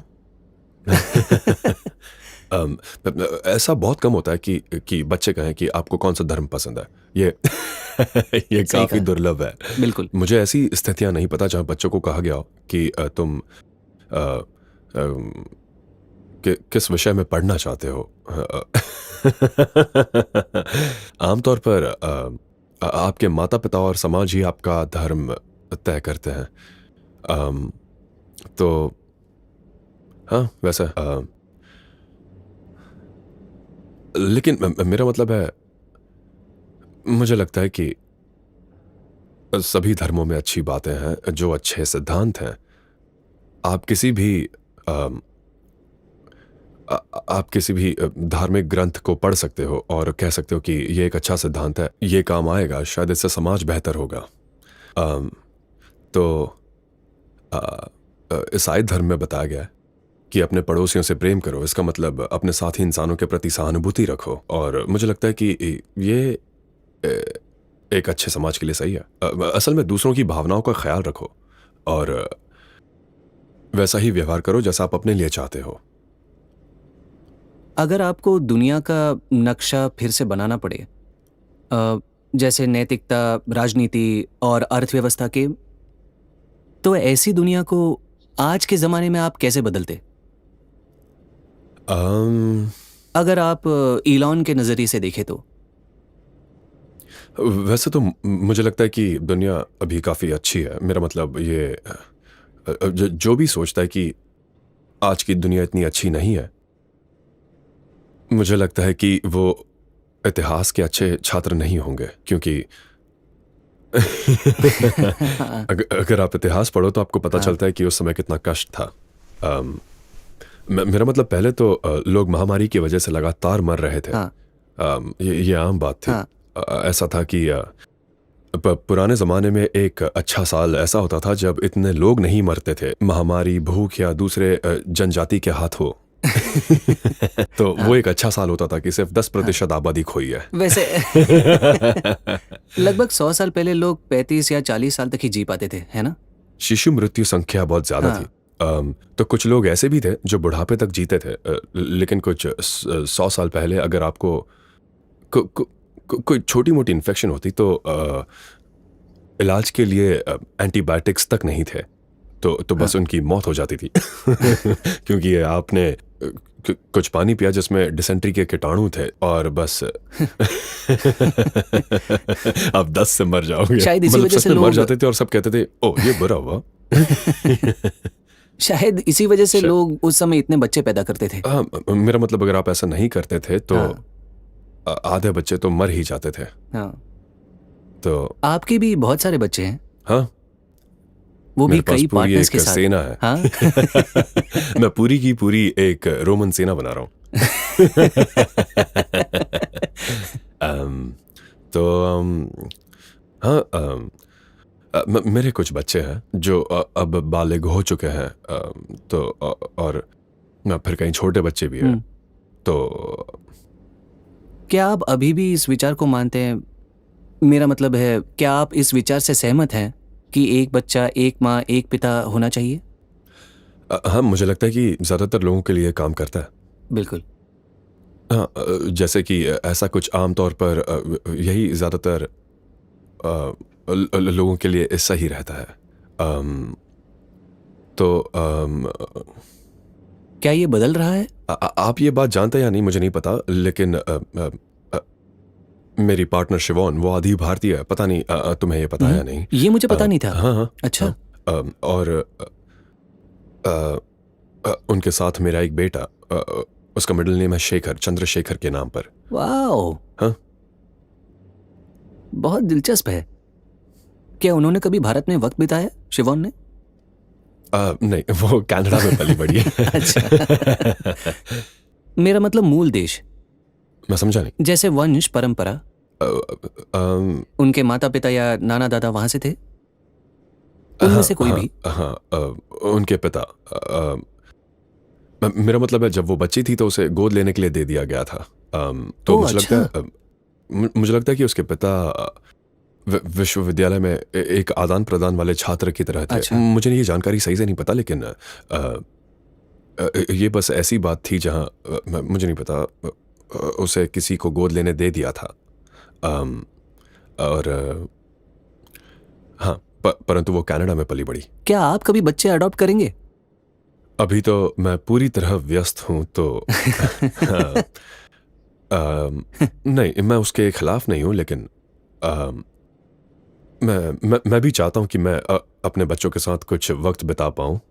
तो अम, यहाँ आने से ठीक पहले मैं अपने अम, मैं उनके मैं अपने बच्चों के साथ ही था। तो सोने से पहले उन्हें देखना तो एक हद तक उनके साथ समय बिताना कुछ नामुमकिन सा हो जाता है। हाँ। लेकिन जैसा कि मैंने कहा, मेरे बड़े बच्चे बहुत आत्मनिर्भर हैं। वो अभी विश्वविद्यालय में है, तो खासकर बेटे जब वो एक निश्चित उम्र पार कर लेते हैं तो वो आत्मनिर्भर हो जाते हैं। मेरा मतलब है कि ज़्यादातर लड़के अपने वो 18 साल की उम्र से अपने माता पिता के साथ ज़्यादा समय नहीं बिताते। तो अम, मैं उन्हें कभी कभी मिलता हूँ, लेकिन वो आत्मनिर्भर हैं।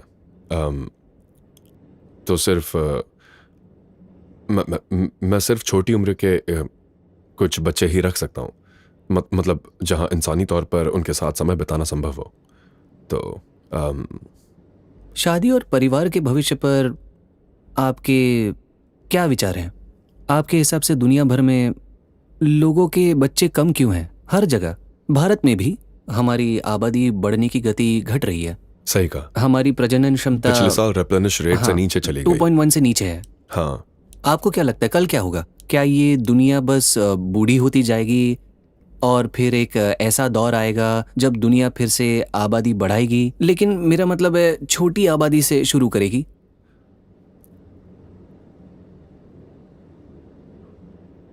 मुझे आबादी घटने की चिंता है। ये एक बहुत बड़ी समस्या है, सच में। ऐसा क्यों लगता है? मैं नहीं चाहता मानवता खत्म हो जाए। लेकिन कमी और खत्म होना ये दो अलग चीजें हैं, है ना? अगर यही रुझान जारी रहा तो हम गायब हो जाएंगे। लेकिन मेरी ज्ञान विद्या के हिसाब से अगर हमें चेतना बढ़ानी है तो इंसानों का कम होना ठीक नहीं है, क्योंकि फिर चेतना कम हो जाती है। क्या आपको ऐसा लगता है कि चेतना लोगों की संख्या बढ़ने से बढ़ेगी? हाँ, मेरा मतलब जैसे चेतना एक कोशिकीय जीव से लेकर 30 ट्रिलियन कोशिकाओं वाले जीव तक बढ़ जाती है। हम बैक्टीरिया की तुलना में बहुत जागरूक हैं, ऐसा लगता तो है। तो अधिक मानव आबादी में अधिक चेतना बढ़ेगी अगर हमारे पास ज्यादा लोग होंगे। तो हम ब्रह्मांड के स्वभाव के उत्तर समझने में शायद अधिक सक्षम होंगे, बजाय इसके कि लोग कम हो। मेरा ये मानना है। सही कहा। मेरे अपने बच्चे नहीं हैं। शायद आपको करने चाहिए। हाँ। बहुत लोग कहते हैं कि मुझे करनी चाहिए। आपको पछतावा नहीं होगा। बच्चों के होने में सबसे अच्छी बात क्या है? आपके पास एक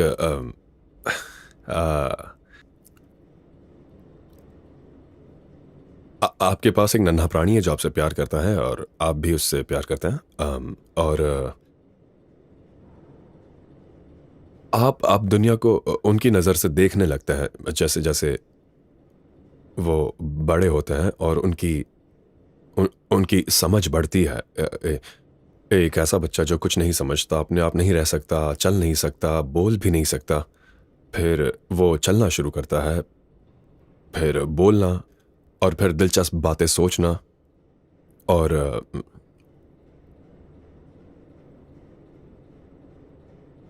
लेकिन हाँ, मुझे लगता है कि हमें मूल रूप से बच्चे पैदा करने ही होंगे, वरना हम समाप्त हो जाएंगे। क्या बच्चे पैदा करने में कोई अहंकार है? मैं अक्सर ये सोचता हूँ जब मैं अपने दोस्तों को उनके बच्चों के साथ देखता हूँ। वो सभी अपने बच्चों में खुद का प्रतिबिंब देख रहे हैं। ये लगभग हाँ, वो इसलिए कि सेब पेड़ से दूर नहीं गिरता है, तो क्या हो गया मुझे? सही कहा। आप सोच रहे हैं, एक सेकंड रुको।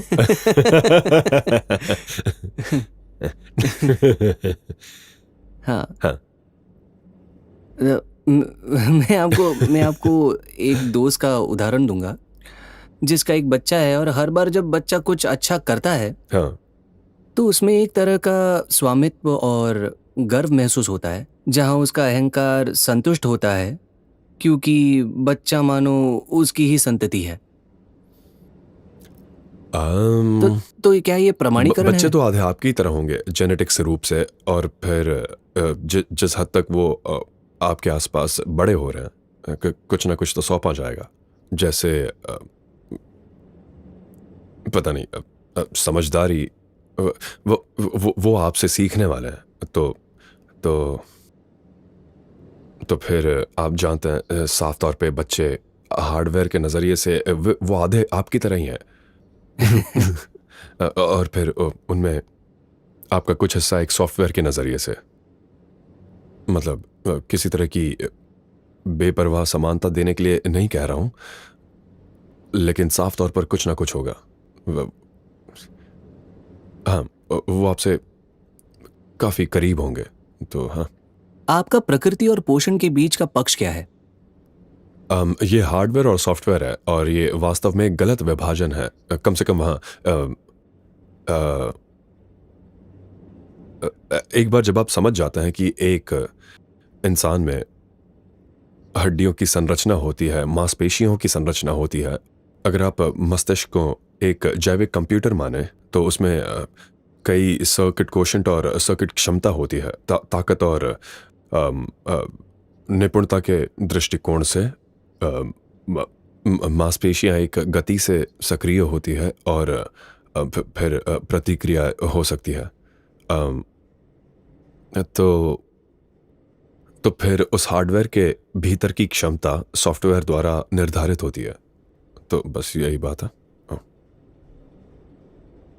तो हमारे दर्शकों के लिए, जैसे कि मैंने पहले कहा, युवा, महत्वाकांक्षी, भूखे, भारत में उद्यमी बनने के चाह रखने वाले।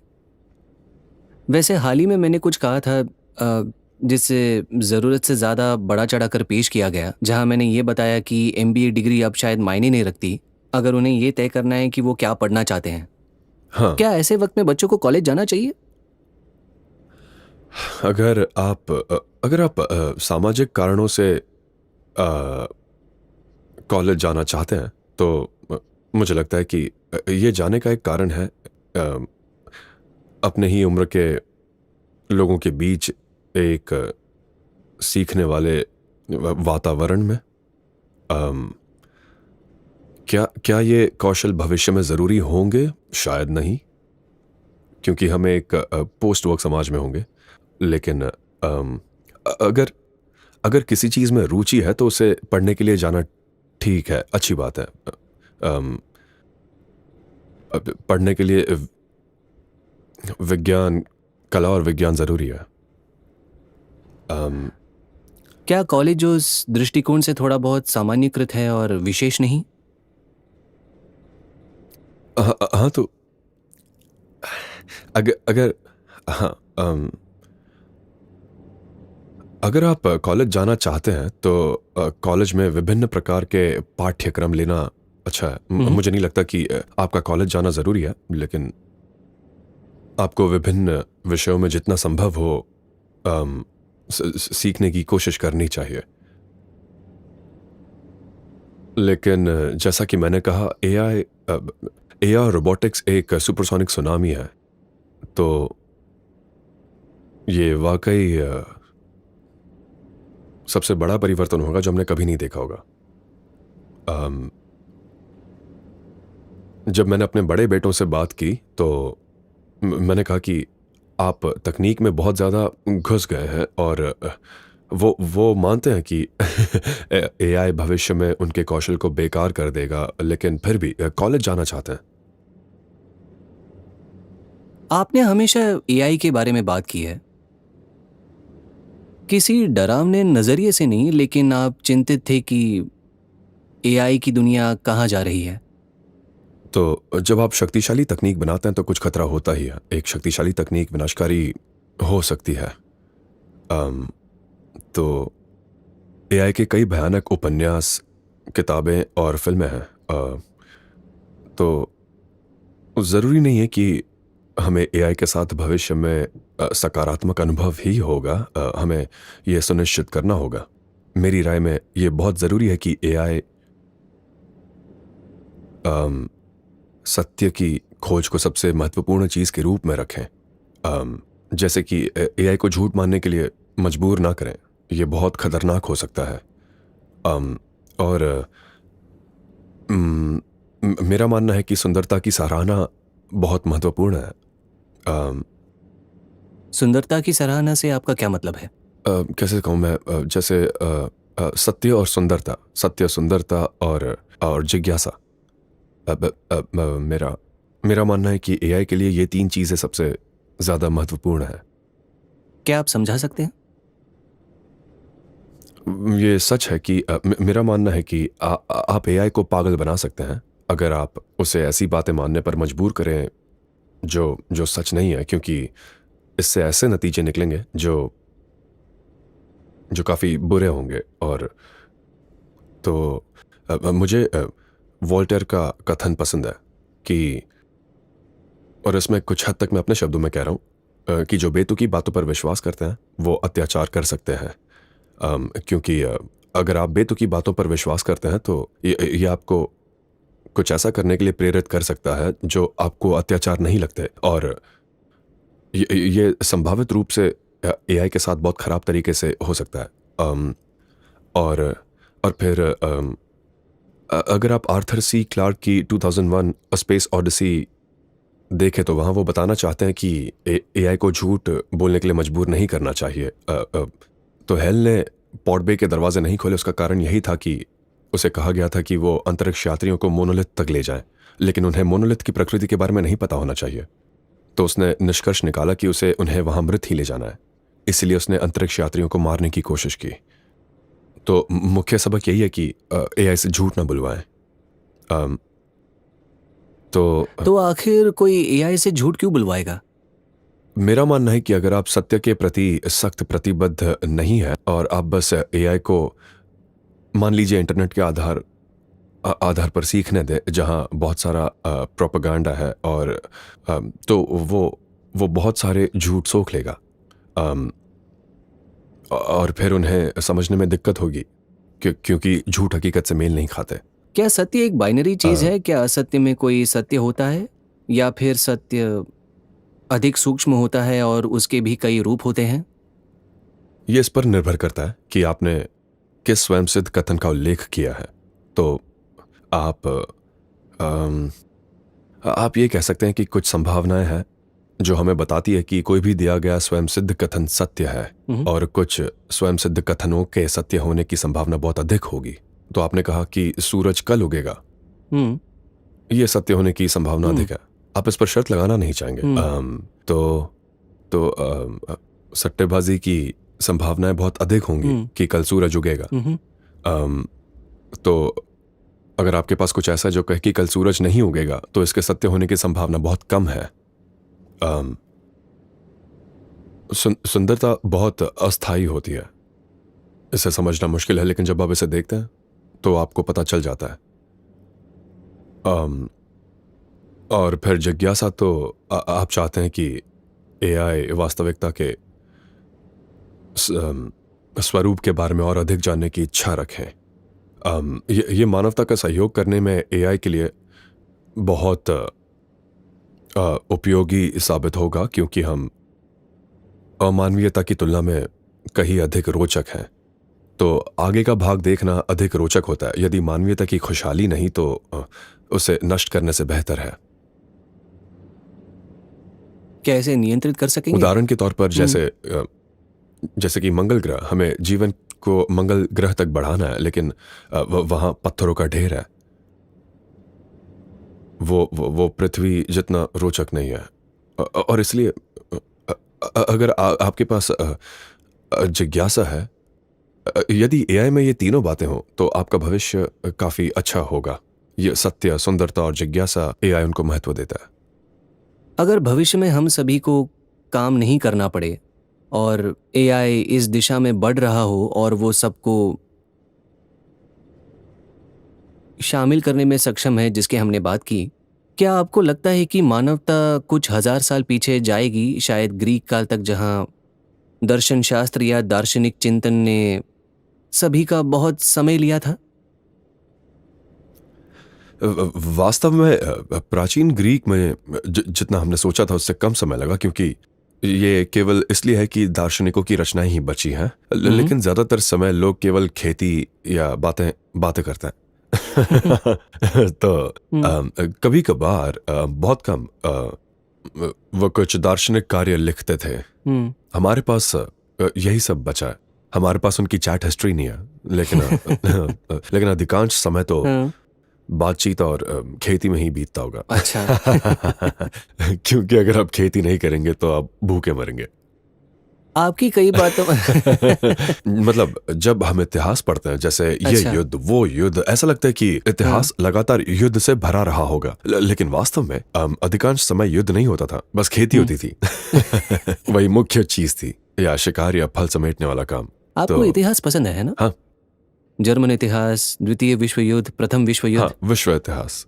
मैं मतलब आमतौर पर मैं जितना हो सके उतनी इतिहास की किताबें पढ़ने या सुनने की कोशिश करता हूँ, या पॉडकास्ट सुनता हूँ। आप कुछ सुझाना चाहेंगे? हार्डकोर हिस्ट्री ये काफी अच्छी है। ये डैन कार्लिन की है। उन्होंने हाँ, मैंने पढ़ा है। मेरा मतलब मैंने सुना है। उनकी आवाज बहुत अच्छी है। हाँ। और वो बहुत ही दमदार कथावाचक हैं। और द एडवेंचर्स पॉडकास्ट किताबें भी हैं, जैसे ड्यूरेंट की द स्टोरी ऑफ सिविलाइजेशन। ये किताबों की एक लंबी श्रृंखला है, बहुत ही गहरी। उन किताबों को पढ़ने में बहुत समय लगता है। काफी कुछ है, बहुत सारी है। अगर आप कुछ हल्का चाहें तो एक हल्का सोने से पहले सुनने वाला podcast the history of English, वो काफी अच्छा है, क्योंकि ये हल्के टैबिन संगीत और बहुत सुखद आवाज से शुरू होता है। और वो ओल्ड इंग्लिश की कहानी के बारे में बताता है, मिडल इंग्लिश, लेटर इंग्लिश, और ये सभी शब्द कहाँ से आए। और अंग्रेजी के बारे में एक दिलचस्प बात यह है कि ये कुछ हद तक एक ओपन सोर्स भाषा है। इसने कई दूसरी भाषाओं के शब्दों को शामिल करने की कोशिश की है, जबकि फ्रेंच कुछ हद तक दूसरी भाषाओं के शब्दों को शामिल करने का विरोध करते थे, लेकिन अंग्रेजी ने सक्रियता से अन्य भाषाओं के शब्दों को शामिल किया, एक तरह से ओपन सोर्स भाषा की तरह। इसीलिए परिणाम ये हुआ, इसका शब्दकोश बहुत बड़ा है, और एक बड़ा शब्दकोश ज्यादा बैंडविड्थ संचार की इजाजत देता है, क्योंकि आप एक ऐसा शब्द प्रयोग कर सकते हैं आप जिसे बताने के लिए एक वाक्य की जरूरत होगी। आपको क्या लगता है पॉडकास्टिंग अचानक इतना बड़ा क्यों हो गया? ये पहले से ही काफी बड़ा रहा है। आप खुद एक पॉडकास्टर नहीं है? हम अभी क्या कर रहे हैं? ये मेरे लिए थोड़ा नया है। ठीक है।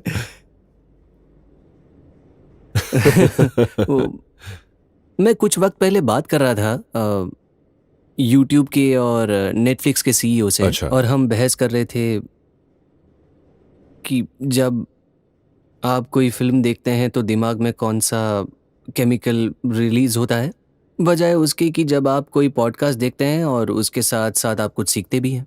ऐसा लगता है कि दोनों एक दूसरे से बिल्कुल अलग है।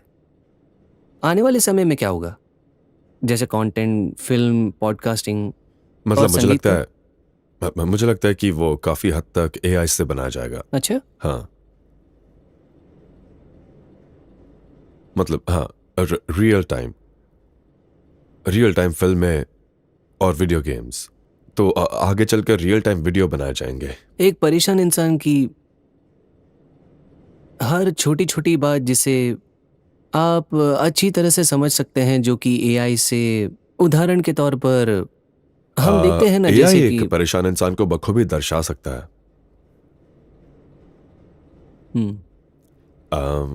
मतलब XAI और बाकी लोग जो एआई बना रहे हैं वो काफी प्रभावशाली है।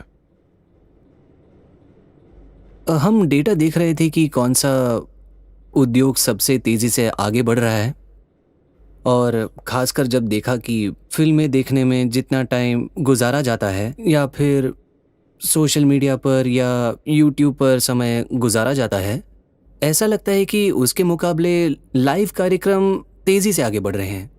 किसी हाँ, जगह तो जाकर दरअसल मुझे लगता है कि लाइव कार्यक्रम ज, ज, जब डिजिटल मीडिया हर जगह हो और आपको सब कुछ डिजिटल रूप में उपलब्ध हो, क- खासकर मुफ्त में या लगभग मुफ्त में, तब लाइव कार्यक्रमों की कमी होगी। हाँ, हाँ क्या आपको लगता है कि उनकी कीमतें बढ़ेंगी? हाँ, मुझे लगता है। ये निवेश के लिए अच्छा उद्योग है?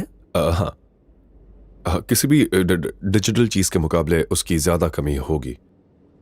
अगर एलोन आप स्टॉक्स में निवेश करते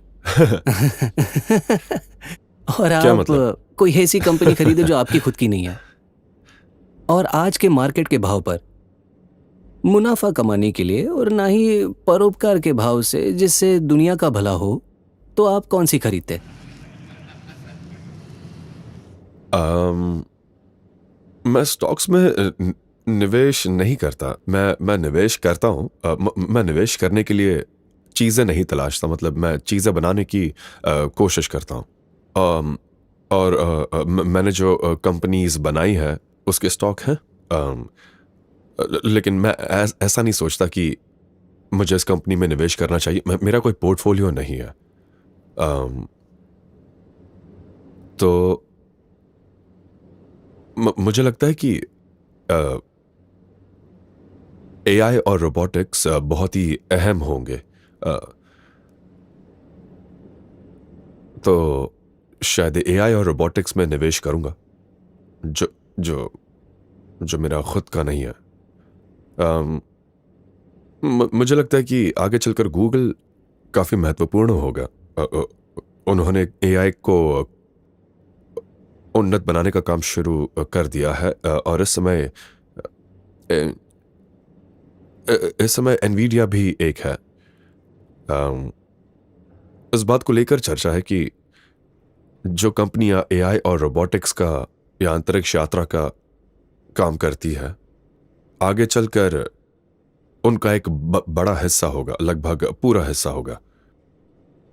तो एआई और रोबोटिक्स से सामान और सेवाओं का उत्पादन इतना ज्यादा है कि उसके आगे सब कुछ छोटा नजर आएगा। दुनिया ऐसी दिशा में बढ़ती नजर आ रही है जहां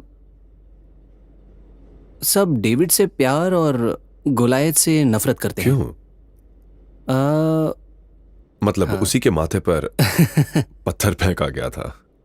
हाँ, सच कहूं तो वो एक बहुत ही बड़ी गलती थी। आपको या तो पूरा कवच पहनना चाहिए था और अपने पास कोई मिसाइल हथियार रखना चाहिए था। वरना आपका विरोधी दूर रहकर ही आप पर हमला करेगा।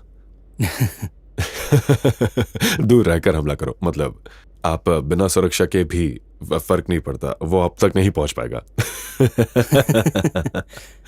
तो इतने इतने लोगों में जैसे आपको भी इस बात का खतरा है कि लोग आपको गोलायत समझे, खासकर अच्छा, उस सप्ताह के बाद। उम्मीद है कोई मुझे पत्थर न मारे बस। मतलब खासकर देखो, मैं वहां ज्यादा हथियार लेकर रेगिस्तान में नहीं घूमने वाला। बहुत गर्मी है। हाँ। पिछले सप्ताह के बाद। हाँ। हाँ।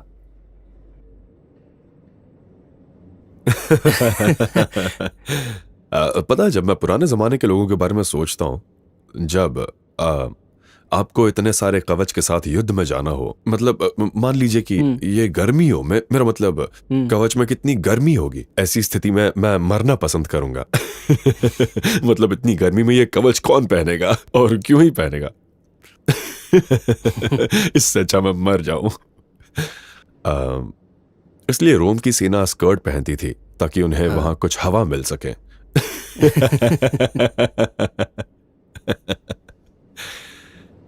तो मान लीजिए कि आपको बाथरूम जाना है और आप कवच में हैं। मेरा मतलब ये बहुत मुश्किल होगा, है ना?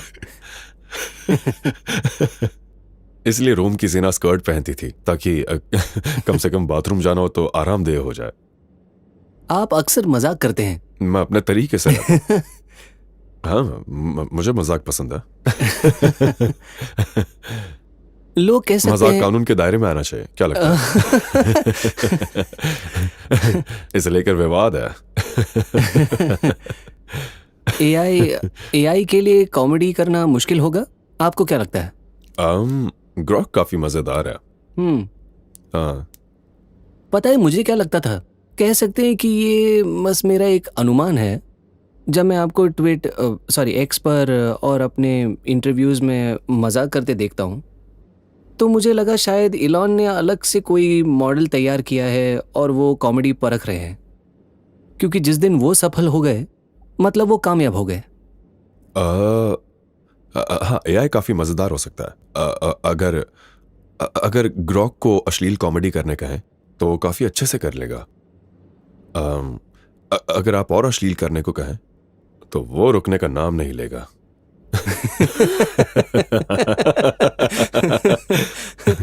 वो बहुत ही गंदी, मान लीजिए कि ग्रॉक को खुद पर अश्लील कॉमेडी करने कहें तो वो बहुत ही गंदी कॉमेडी करेगा। आपको किस तरह की कॉमेडी पसंद है? मुझे शायद बेतुका मजाक पसंद है।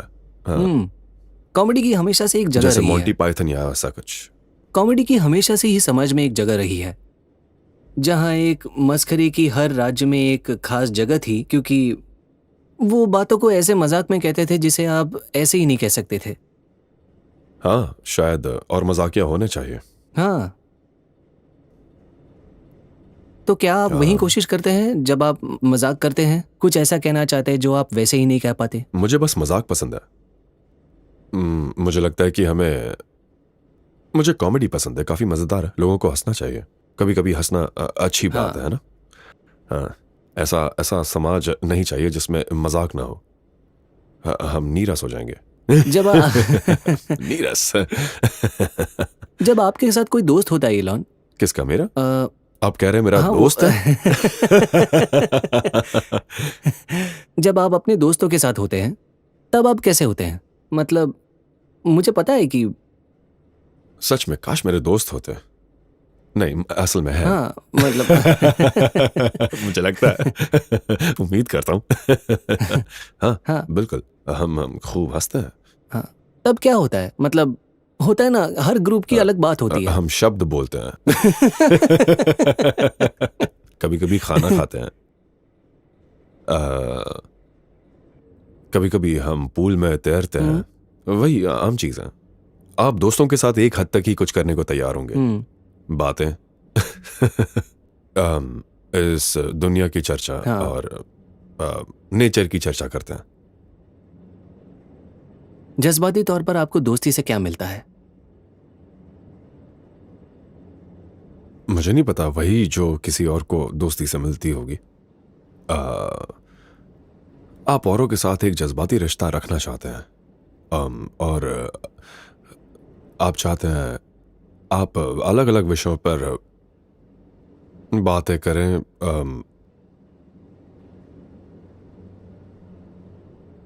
हाँ, मैं आमतौर पर कई अलग अलग विषयों पर बातें, दुनिया के तरीकों के बारे में, मतलब काफी दार्शनिक बातें। हालांकि हमने तय किया है कि हमें पार्टियों में एआई या सिमुलेशन या इन चीजों पर बात नहीं करनी चाहिए, क्योंकि वो फिर बहुत ज्यादा हो जाता है। आपको कभी पता कभी उससे मूड बिगड़ भी जाता है। तो मुझे याद नहीं है ये कौन था, एरिस्टोटल या प्लेटो। इज्जत और आपसी प्रशंसा के आधार पर उनका दोस्त चुनने का एक अलग ही तरीका था, लेकिन लोग ऐसे दोस्त नहीं चुनते। जैसे मैं भी, मुझे लगता है कि मैं ऐसे लोगों को अपना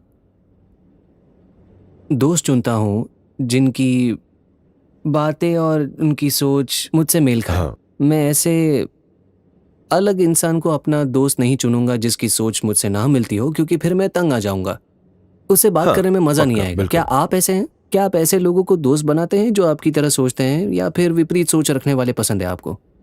मतलब देखो, मैं वैसा नहीं हूं कि मैं friendhunter.com पर जाकर मतलब ऐसा बिल्कुल नहीं है। मतलब मुझे मुझे लगता है कि वो एक तरह से वही लोग होते हैं जिनसे आप जज्बाती तौर पर जुड़ पाते हैं और जिनसे सोच मिलती है और हाँ और अम, मुझे लगता है कि एक दोस्त वही है जो शायद मुश्किल वक्त में आपके साथ खड़ा रहे। जो दोस्त काम आए वही असली दोस्त है। अगर अगर आपके हालात अच्छे ना हो और तब भी कोई आपका साथ दे तो वही दोस्त है। और अगर कोई अ, अ, अम, कोई आपका साथ ना दे या फिर अगर कोई बस मतलब सिर्फ अच्छे वक्त में खड़े रहने वाले दोस्त बेकार है, वो सच्चे दोस्त नहीं है। तो अच्छे हालात में तो सब आपको पसंद करेंगे, लेकिन मुश्किल हालात में कौन खड़ा रहता है? लेकिन वही इतनी दोस्त है। कामयाबी के बाद भी क्या आपको इससे फर्क पड़ेगा? मतलब निर्भर करता है। उस चीज को मतलब लेकर। सिर्फ हालात की बात नहीं है। ऐसा है कि हाँ, एक तरह का लोकप्रियता बढ़ती घटती रहती है। ये दिलचस्प है। क्या ये संतुलन सिर्फ कामयाबी के पैमाने पर निर्भर करता है या फिर सत्ता से निकटता का भी इस पर असर होता है? किस चीज का असर ज्यादा होता है? आ,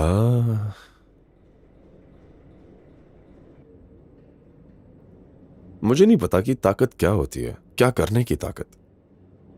मैं पारंपरिक तरीके से सोच रहा हूं, निर्वाचित ताकत। मतलब दर्जा। कितने गीगावाट या ऐसा कुछ? मतलब कितने मतलब वोल्ट्स का होगा? मतलब वोल्ट और एम्पियर की बात। तार को हाथ मत लगाओ। पावर आउटलेट में कांटा ना डालें। और अगर वैसा किया तो असली ताकत का पता चलेगा।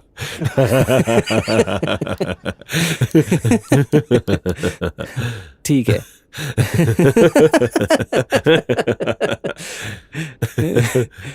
बहुत ही स्वाभाविक बात होगी। हाँ। हम्म। ज़्ज़।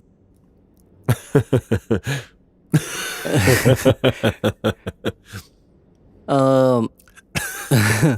मुझे पता है कि आपको नीत्शे और शोपेनहावर पसंद है और हाँ, मैंने आपको किताबें पढ़ी है। मतलब हाँ, आपने कुछ कुछ बताया बातें था कि अच्छी लगती आपका है। बचपन अ, हाँ, जब मैं अपने अस्तित्व को लेकर संकट में था तब मैंने जिंदगी के मायने समझने की कोशिश की थी और तब मैं शायद 12 या 13 साल का था।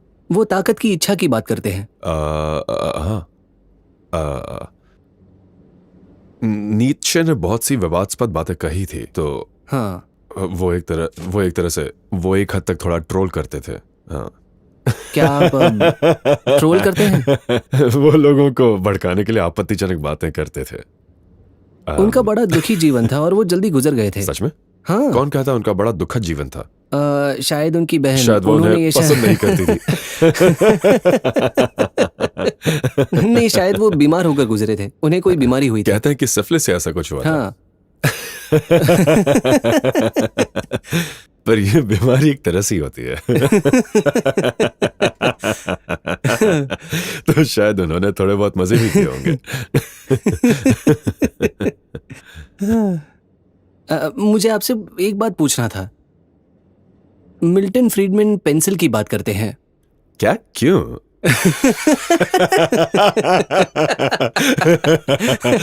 वो पेंसिल्स की बात क्यों करते थे? नीचे और सिफिलिस के बाद ये कहना पड़ता है। मतलब मिल्टन फ्रीडमैन पेंसिल्स की बात क्यों करते थे? पेंसिल की बात लेकर फिर से बैठ गए। वो रुकता ही नहीं। सच में अगर मैंने एक और बार पेंसिल की बात सुन ली तो दिमाग खराब हो जाएगा। दिन भर बस पेंसिलों की बातें करते हैं।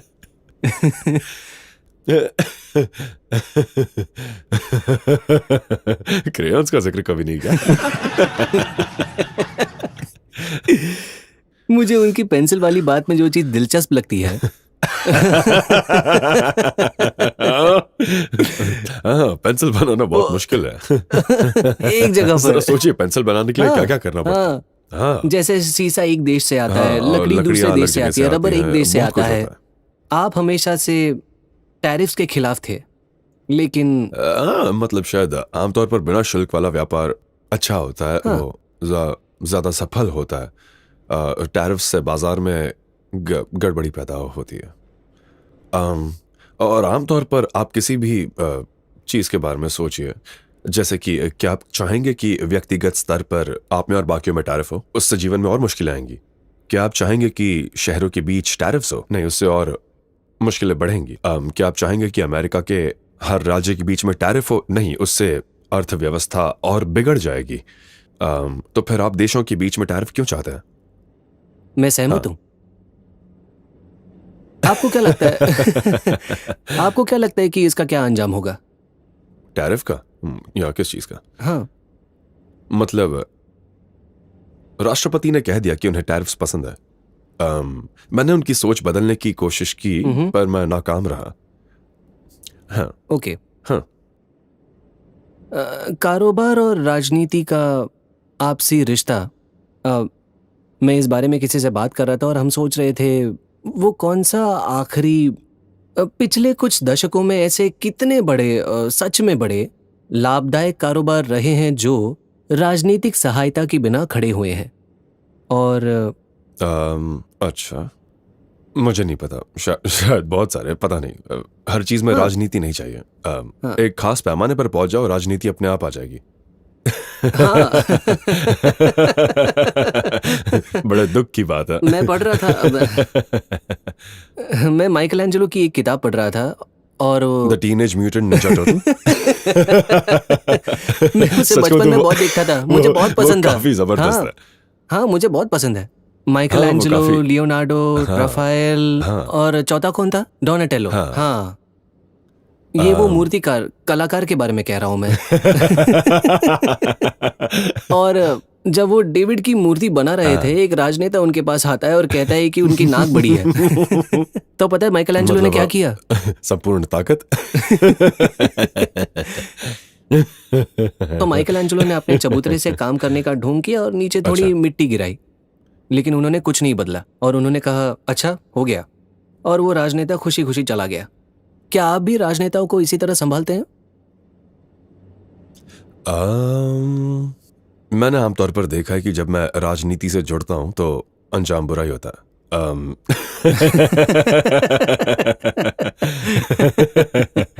तो फिर मुझे लगता है शायद मुझे ये नहीं करना चाहिए, मुझे ये कम करना चाहिए। यही मेरा निर्णय है। ये सभी कारोबारियों पर लागू होती है? हाँ, शायद। हाँ। अम, हाँ, मतलब राजनीति खून खराबे वाला खेल है। ऐसा है कि अगर आप राजनीति में घुसे तो वो आप पर हावी जरूर होंगे।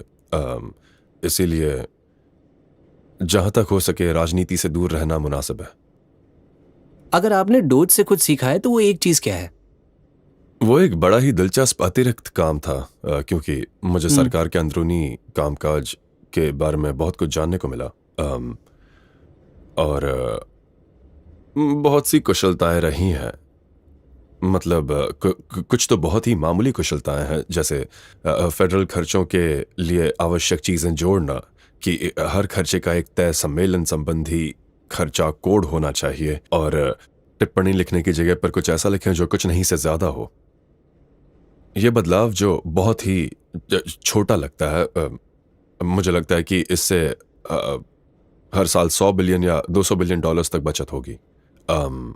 क्योंकि एक बड़ी संख्या वाले ऐसे खर्चे थे जो बाहर जा रहे थे, जिनका कोई सम्मेलन संबंधी खर्चा कोड नहीं था, और टिप्पणी वाली जगह खाली थी, जिसकी वजह से खर्चों का ऑडिट करना नामुमकिन हो जाता है। तो अगर आप कहें कि डिफेंस डिपार्टमेंट क्यों, अभी डिपार्टमेंट ऑफ वॉर नाम है, वो ऑडिट पास क्यों नहीं कर सकता? वो इसलिए कि जानकारी ही नहीं है। वहां पर दिक्कत यह कि ऑडिट पास करने के लिए जो जानकारी चाहिए वो है ही नहीं। इसलिए डोज में कुछ कुछ बातें बहुत ही साधारण बुद्धि की थी। ऐसी बातें जो किसी संस्था के लिए आम होती है, जो आर्थिक जिम्मेदारी को अहमियत देती है। मूल रूप से वही किया गया था। और वैसे वो काम अभी भी चल रहा है। डोज का काम अब भी चल रहा है। पर ऐसा है कि जब आप धोखाधड़ी और बेकार के खर्चों पर रोक लगाते हैं, धोखा करने वाले उस चीज को स्वीकार नहीं करते। वो दरअसल इस तरह बकवास करने लगते हैं कि आप जरूरतमंद लोगों के जरूरी खर्चे रोक रहे हैं, पर असल में ऐसा नहीं है। अक्सर लोग हमसे कहते हैं, ओ आपको ये चीज़ इस काम के लिए भेजनी होगी। वो कहेंगे कि ये अफ्रीका के बच्चों के लिए है। तो फिर पैसे भेजने के निर्देश वॉशिंगटन डीसी में डेलॉयट एंड टूश के लिए क्यों है? क्योंकि वो अफ्रीका नहीं है। तो हमारी बात अफ्रीका में उन लोगों से करवाओ जिन्हें पैसा भेजा जा रहा है। और फिर वो चुप हो जाते हैं। अच्छा, ओके, हमें बस उनसे बात करनी है जिन्हें ये पैसा भेजा जा रहा है, बस। तो फिर वो कहते हैं कि अरे नहीं, किसी वजह से हम उनसे बात नहीं कर सकते हैं। हम तब तक पैसा नहीं भेजेंगे जब तक हमारी बात उनसे ना हो जिन्हें ये पैसा भेजा जा रहा है। पर वो तो वो तो धोखेबाज लोग जरूर बहुत ही हमदर्दी वाला तर्क अपनाएंगे। वो ऐसा नहीं कहेंगे कि हमें धोखाधड़ी के लिए पैसा चाहिए। जाहिर है वो ऐसा नहीं कहेंगे, है ना। वो हमदर्दी लगने वाले तर्क बताने की कोशिश करेंगे जो कि झूठ है। वो एक एनजीओ खोलेंगे और फिर हाँ, वो एनजीओ उसका नाम होगा बेबी पांडा को बचाओ एनजीओ। फिर लगेगा कि पांडा को कौन नहीं बचाना चाहेगा, वो बड़े प्यारे होते हैं। फिर पता चलेगा कि यहाँ पांडा को नहीं बचाया जा रहा है, ये तो बस ऐसे लोगों को भेजा जा रहा है जो ये वास्तव में भ्रष्टाचार है। और आप कहते हैं तो आप हमें पांडा की तस्वीर भेज सकते हैं क्या? तो कहेंगे नहीं। तो हमें कैसे पता कि पांडा के लिए सही है? कहा। तो मैं यही कह रहा हूँ। तो परोपकार के बारे में आपकी क्या राय है? मुझे लगता है कि हमें मतलब मैं मानवता के प्रति प्यार के हक में हूँ, और मुझे लगता है कि हमें ऐसे काम करने चाहिए जिससे दूसरे इंसानों की मदद हो। पर वो बहुत मुश्किल है। अगर आप अच्छाई की असलियत की परवाह करते हैं, न सिर्फ उसकी समझ की, तो भले काम के लिए पैसा देना बहुत मुश्किल है। तो हाँ, मेरी एक बड़ी संस्था है, लेकिन मैं अपना नाम उससे नहीं जोड़ता, और मैं नहीं चाहता कि मैं अपना नाम किसी भी चीज़ से जोड़ूं। लेकिन अपनी बड़ी संस्था को लेकर सबसे बड़ी चुनौती यह है कि उस तरह से पैसे बांटूं जिससे वाकई में लोगों का भला हो। अच्छाई का दिखावा करने के लिए पैसा देना बड़ा आसान है, अच्छाई की वास्तविकता के लिए पैसा देना बहुत मुश्किल है। काफी समय तक यूएस में बहुत से अप्रवासी थे। वास्तव में कई बुद्धिमान लोग देश में आए। हाँ, यहाँ इंडिया में हमने उसे ब्रेन ड्रेन का नाम दिया। हाँ। पश्चिमी कंपनियों के सीईओज जो मूल रूप से भारतीय हैं। हाँ, तो मुझे लगता है कि अमेरिका को वहां गए प्रतिभाशाली भारतीयों से काफी फायदा हुआ। लेकिन अब जाहिर इसमें बदलाव आ रहा है। हाँ, मतलब हाँ, अमेरिका भारत के टैलेंट का बहुत फायदा उठा रहा है। हाँ, तो फिर हाल ही में इस नजरिए में बदलाव क्यों आया है, और एक हद तक अमेरिका इमिग्रेशन के खिलाफ क्यों हो गया है? मतलब कुछ दिन पहले मैं इमिग्रेशन से गुजर रहा था और मुझे डर था कि वो मुझे रोकेंगे। मुझे लगता है कि इस बारे में लोग अलग अलग सोचते हैं, सब एक जैसा नहीं सोचते। लेकिन बाइडेन के प्रशासन के दौरान सबको आने की खुली छूट थी, सीमा पर कोई नियंत्रण नहीं था। तो अगर आपका सीमा पर नियंत्रण ना हो तो फिर आपका देश नहीं है। तो बाइडेन के प्रशासन के दौरान भारी संख्या में गैरकानूनी अप्रवासी घुस आए थे, और उसका चुनाव पर सच कहूँ तो एक बहुत बुरा असर भी हुआ। तो अगर गैरकानूनी रूप से यूएस आने का और सरकार के सभी फायदा उठाने का भारी मात्रा में आर्थिक प्रोत्साहन हो, तो फिर होगा ये कि यूएस में आने वाले लोगों पर कोई रोक नहीं रह जाएगी। ये प्रोत्साहन देने का एक तरीका है। तो इसलिए मुझे लगता है कि इसका कोई मतलब नहीं था। सीमा पर नियंत्रण होना जरूरी है, ऐसा ना करना बहुत अजीब बात है। फिर वो लेफ्ट विंग वाले चाहते हैं कि सीमा पर कोई रोक ना हो और किसी को रोका ना जाए। इस बात से कोई फर्क नहीं पड़ता कि उसकी स्थिति क्या है, वो अपराधी हो सकता है, उससे फर्क नहीं पड़ता। फिर राइट विंग वालों की ये सोच है कि किसी वजह से दूसरे देशों से प्रतिभाशाली लोग आकर उनकी नौकरियां छीन रहे हैं। पता नहीं ये किस हद तक सच है।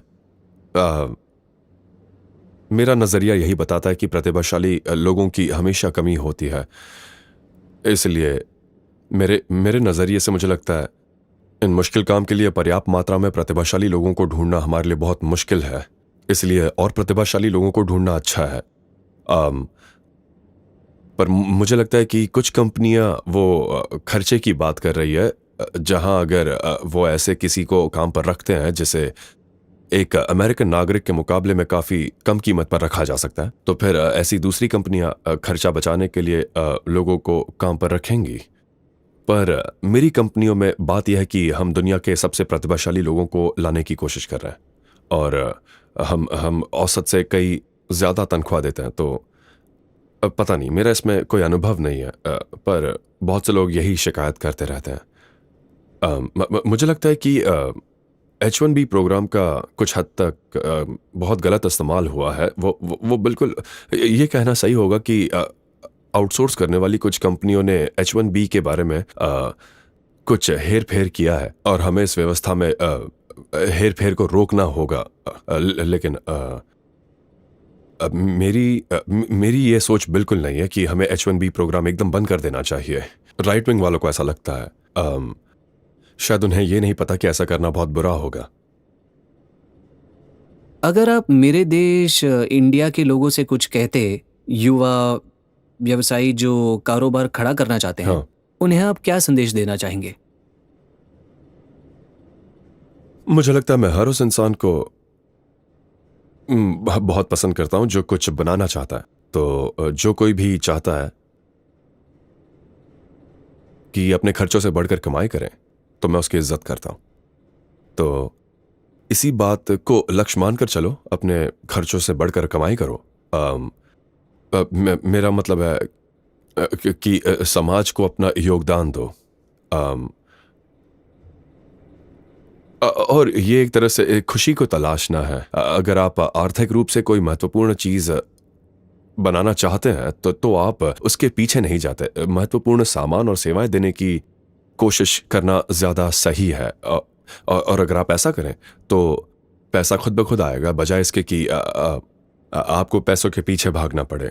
जैसा आप सीधा खुशी हासिल नहीं कर सकते, आप उन चीजों को हासिल कीजिए जिनसे खुशी मिले, पर सीधे सीधे खुशी हासिल नहीं की जा सकती। आप वैसा कुछ करते हैं जैसे कोई काम जिससे आपको तसल्ली मिले, या फिर पढ़ाई, या दोस्त, चाहने वाले, उन सब की वजह से आपको खुशी मिलती है। तो ये जाहिर सी बात है, लगती है कि अगर कोई एक कंपनी चलाने की कोशिश कर रहा है तो उसे कड़ी मेहनत करने के लिए तैयार रहना चाहिए, सिवाय इसके कि नाकाम होने की थोड़ी बहुत संभावना होती है। ध्यान दे कि जो डाला उसके मुकाबले में जो बनकर तैयार हुआ है वो ज्यादा कीमती है। क्या आप कुछ महत्वपूर्ण बना सकते हैं? यही मायने रखता है। जितना आप लेते हैं उससे कहीं ज्यादा करें। मुझे लगता है यह खत्म करने का अच्छा तरीका है। लॉरेन खत्म करने को कह रही है। अच्छा।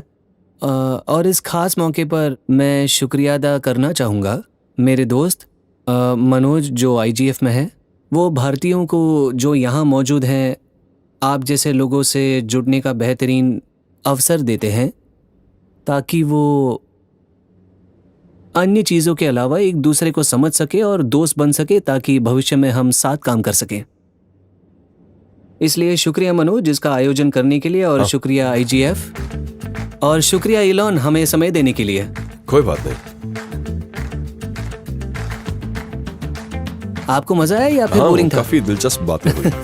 कभी कभी लोग इन जवाबों का अलग मतलब निकालते हैं, पर हमारे बीच अच्छी बातचीत हुई।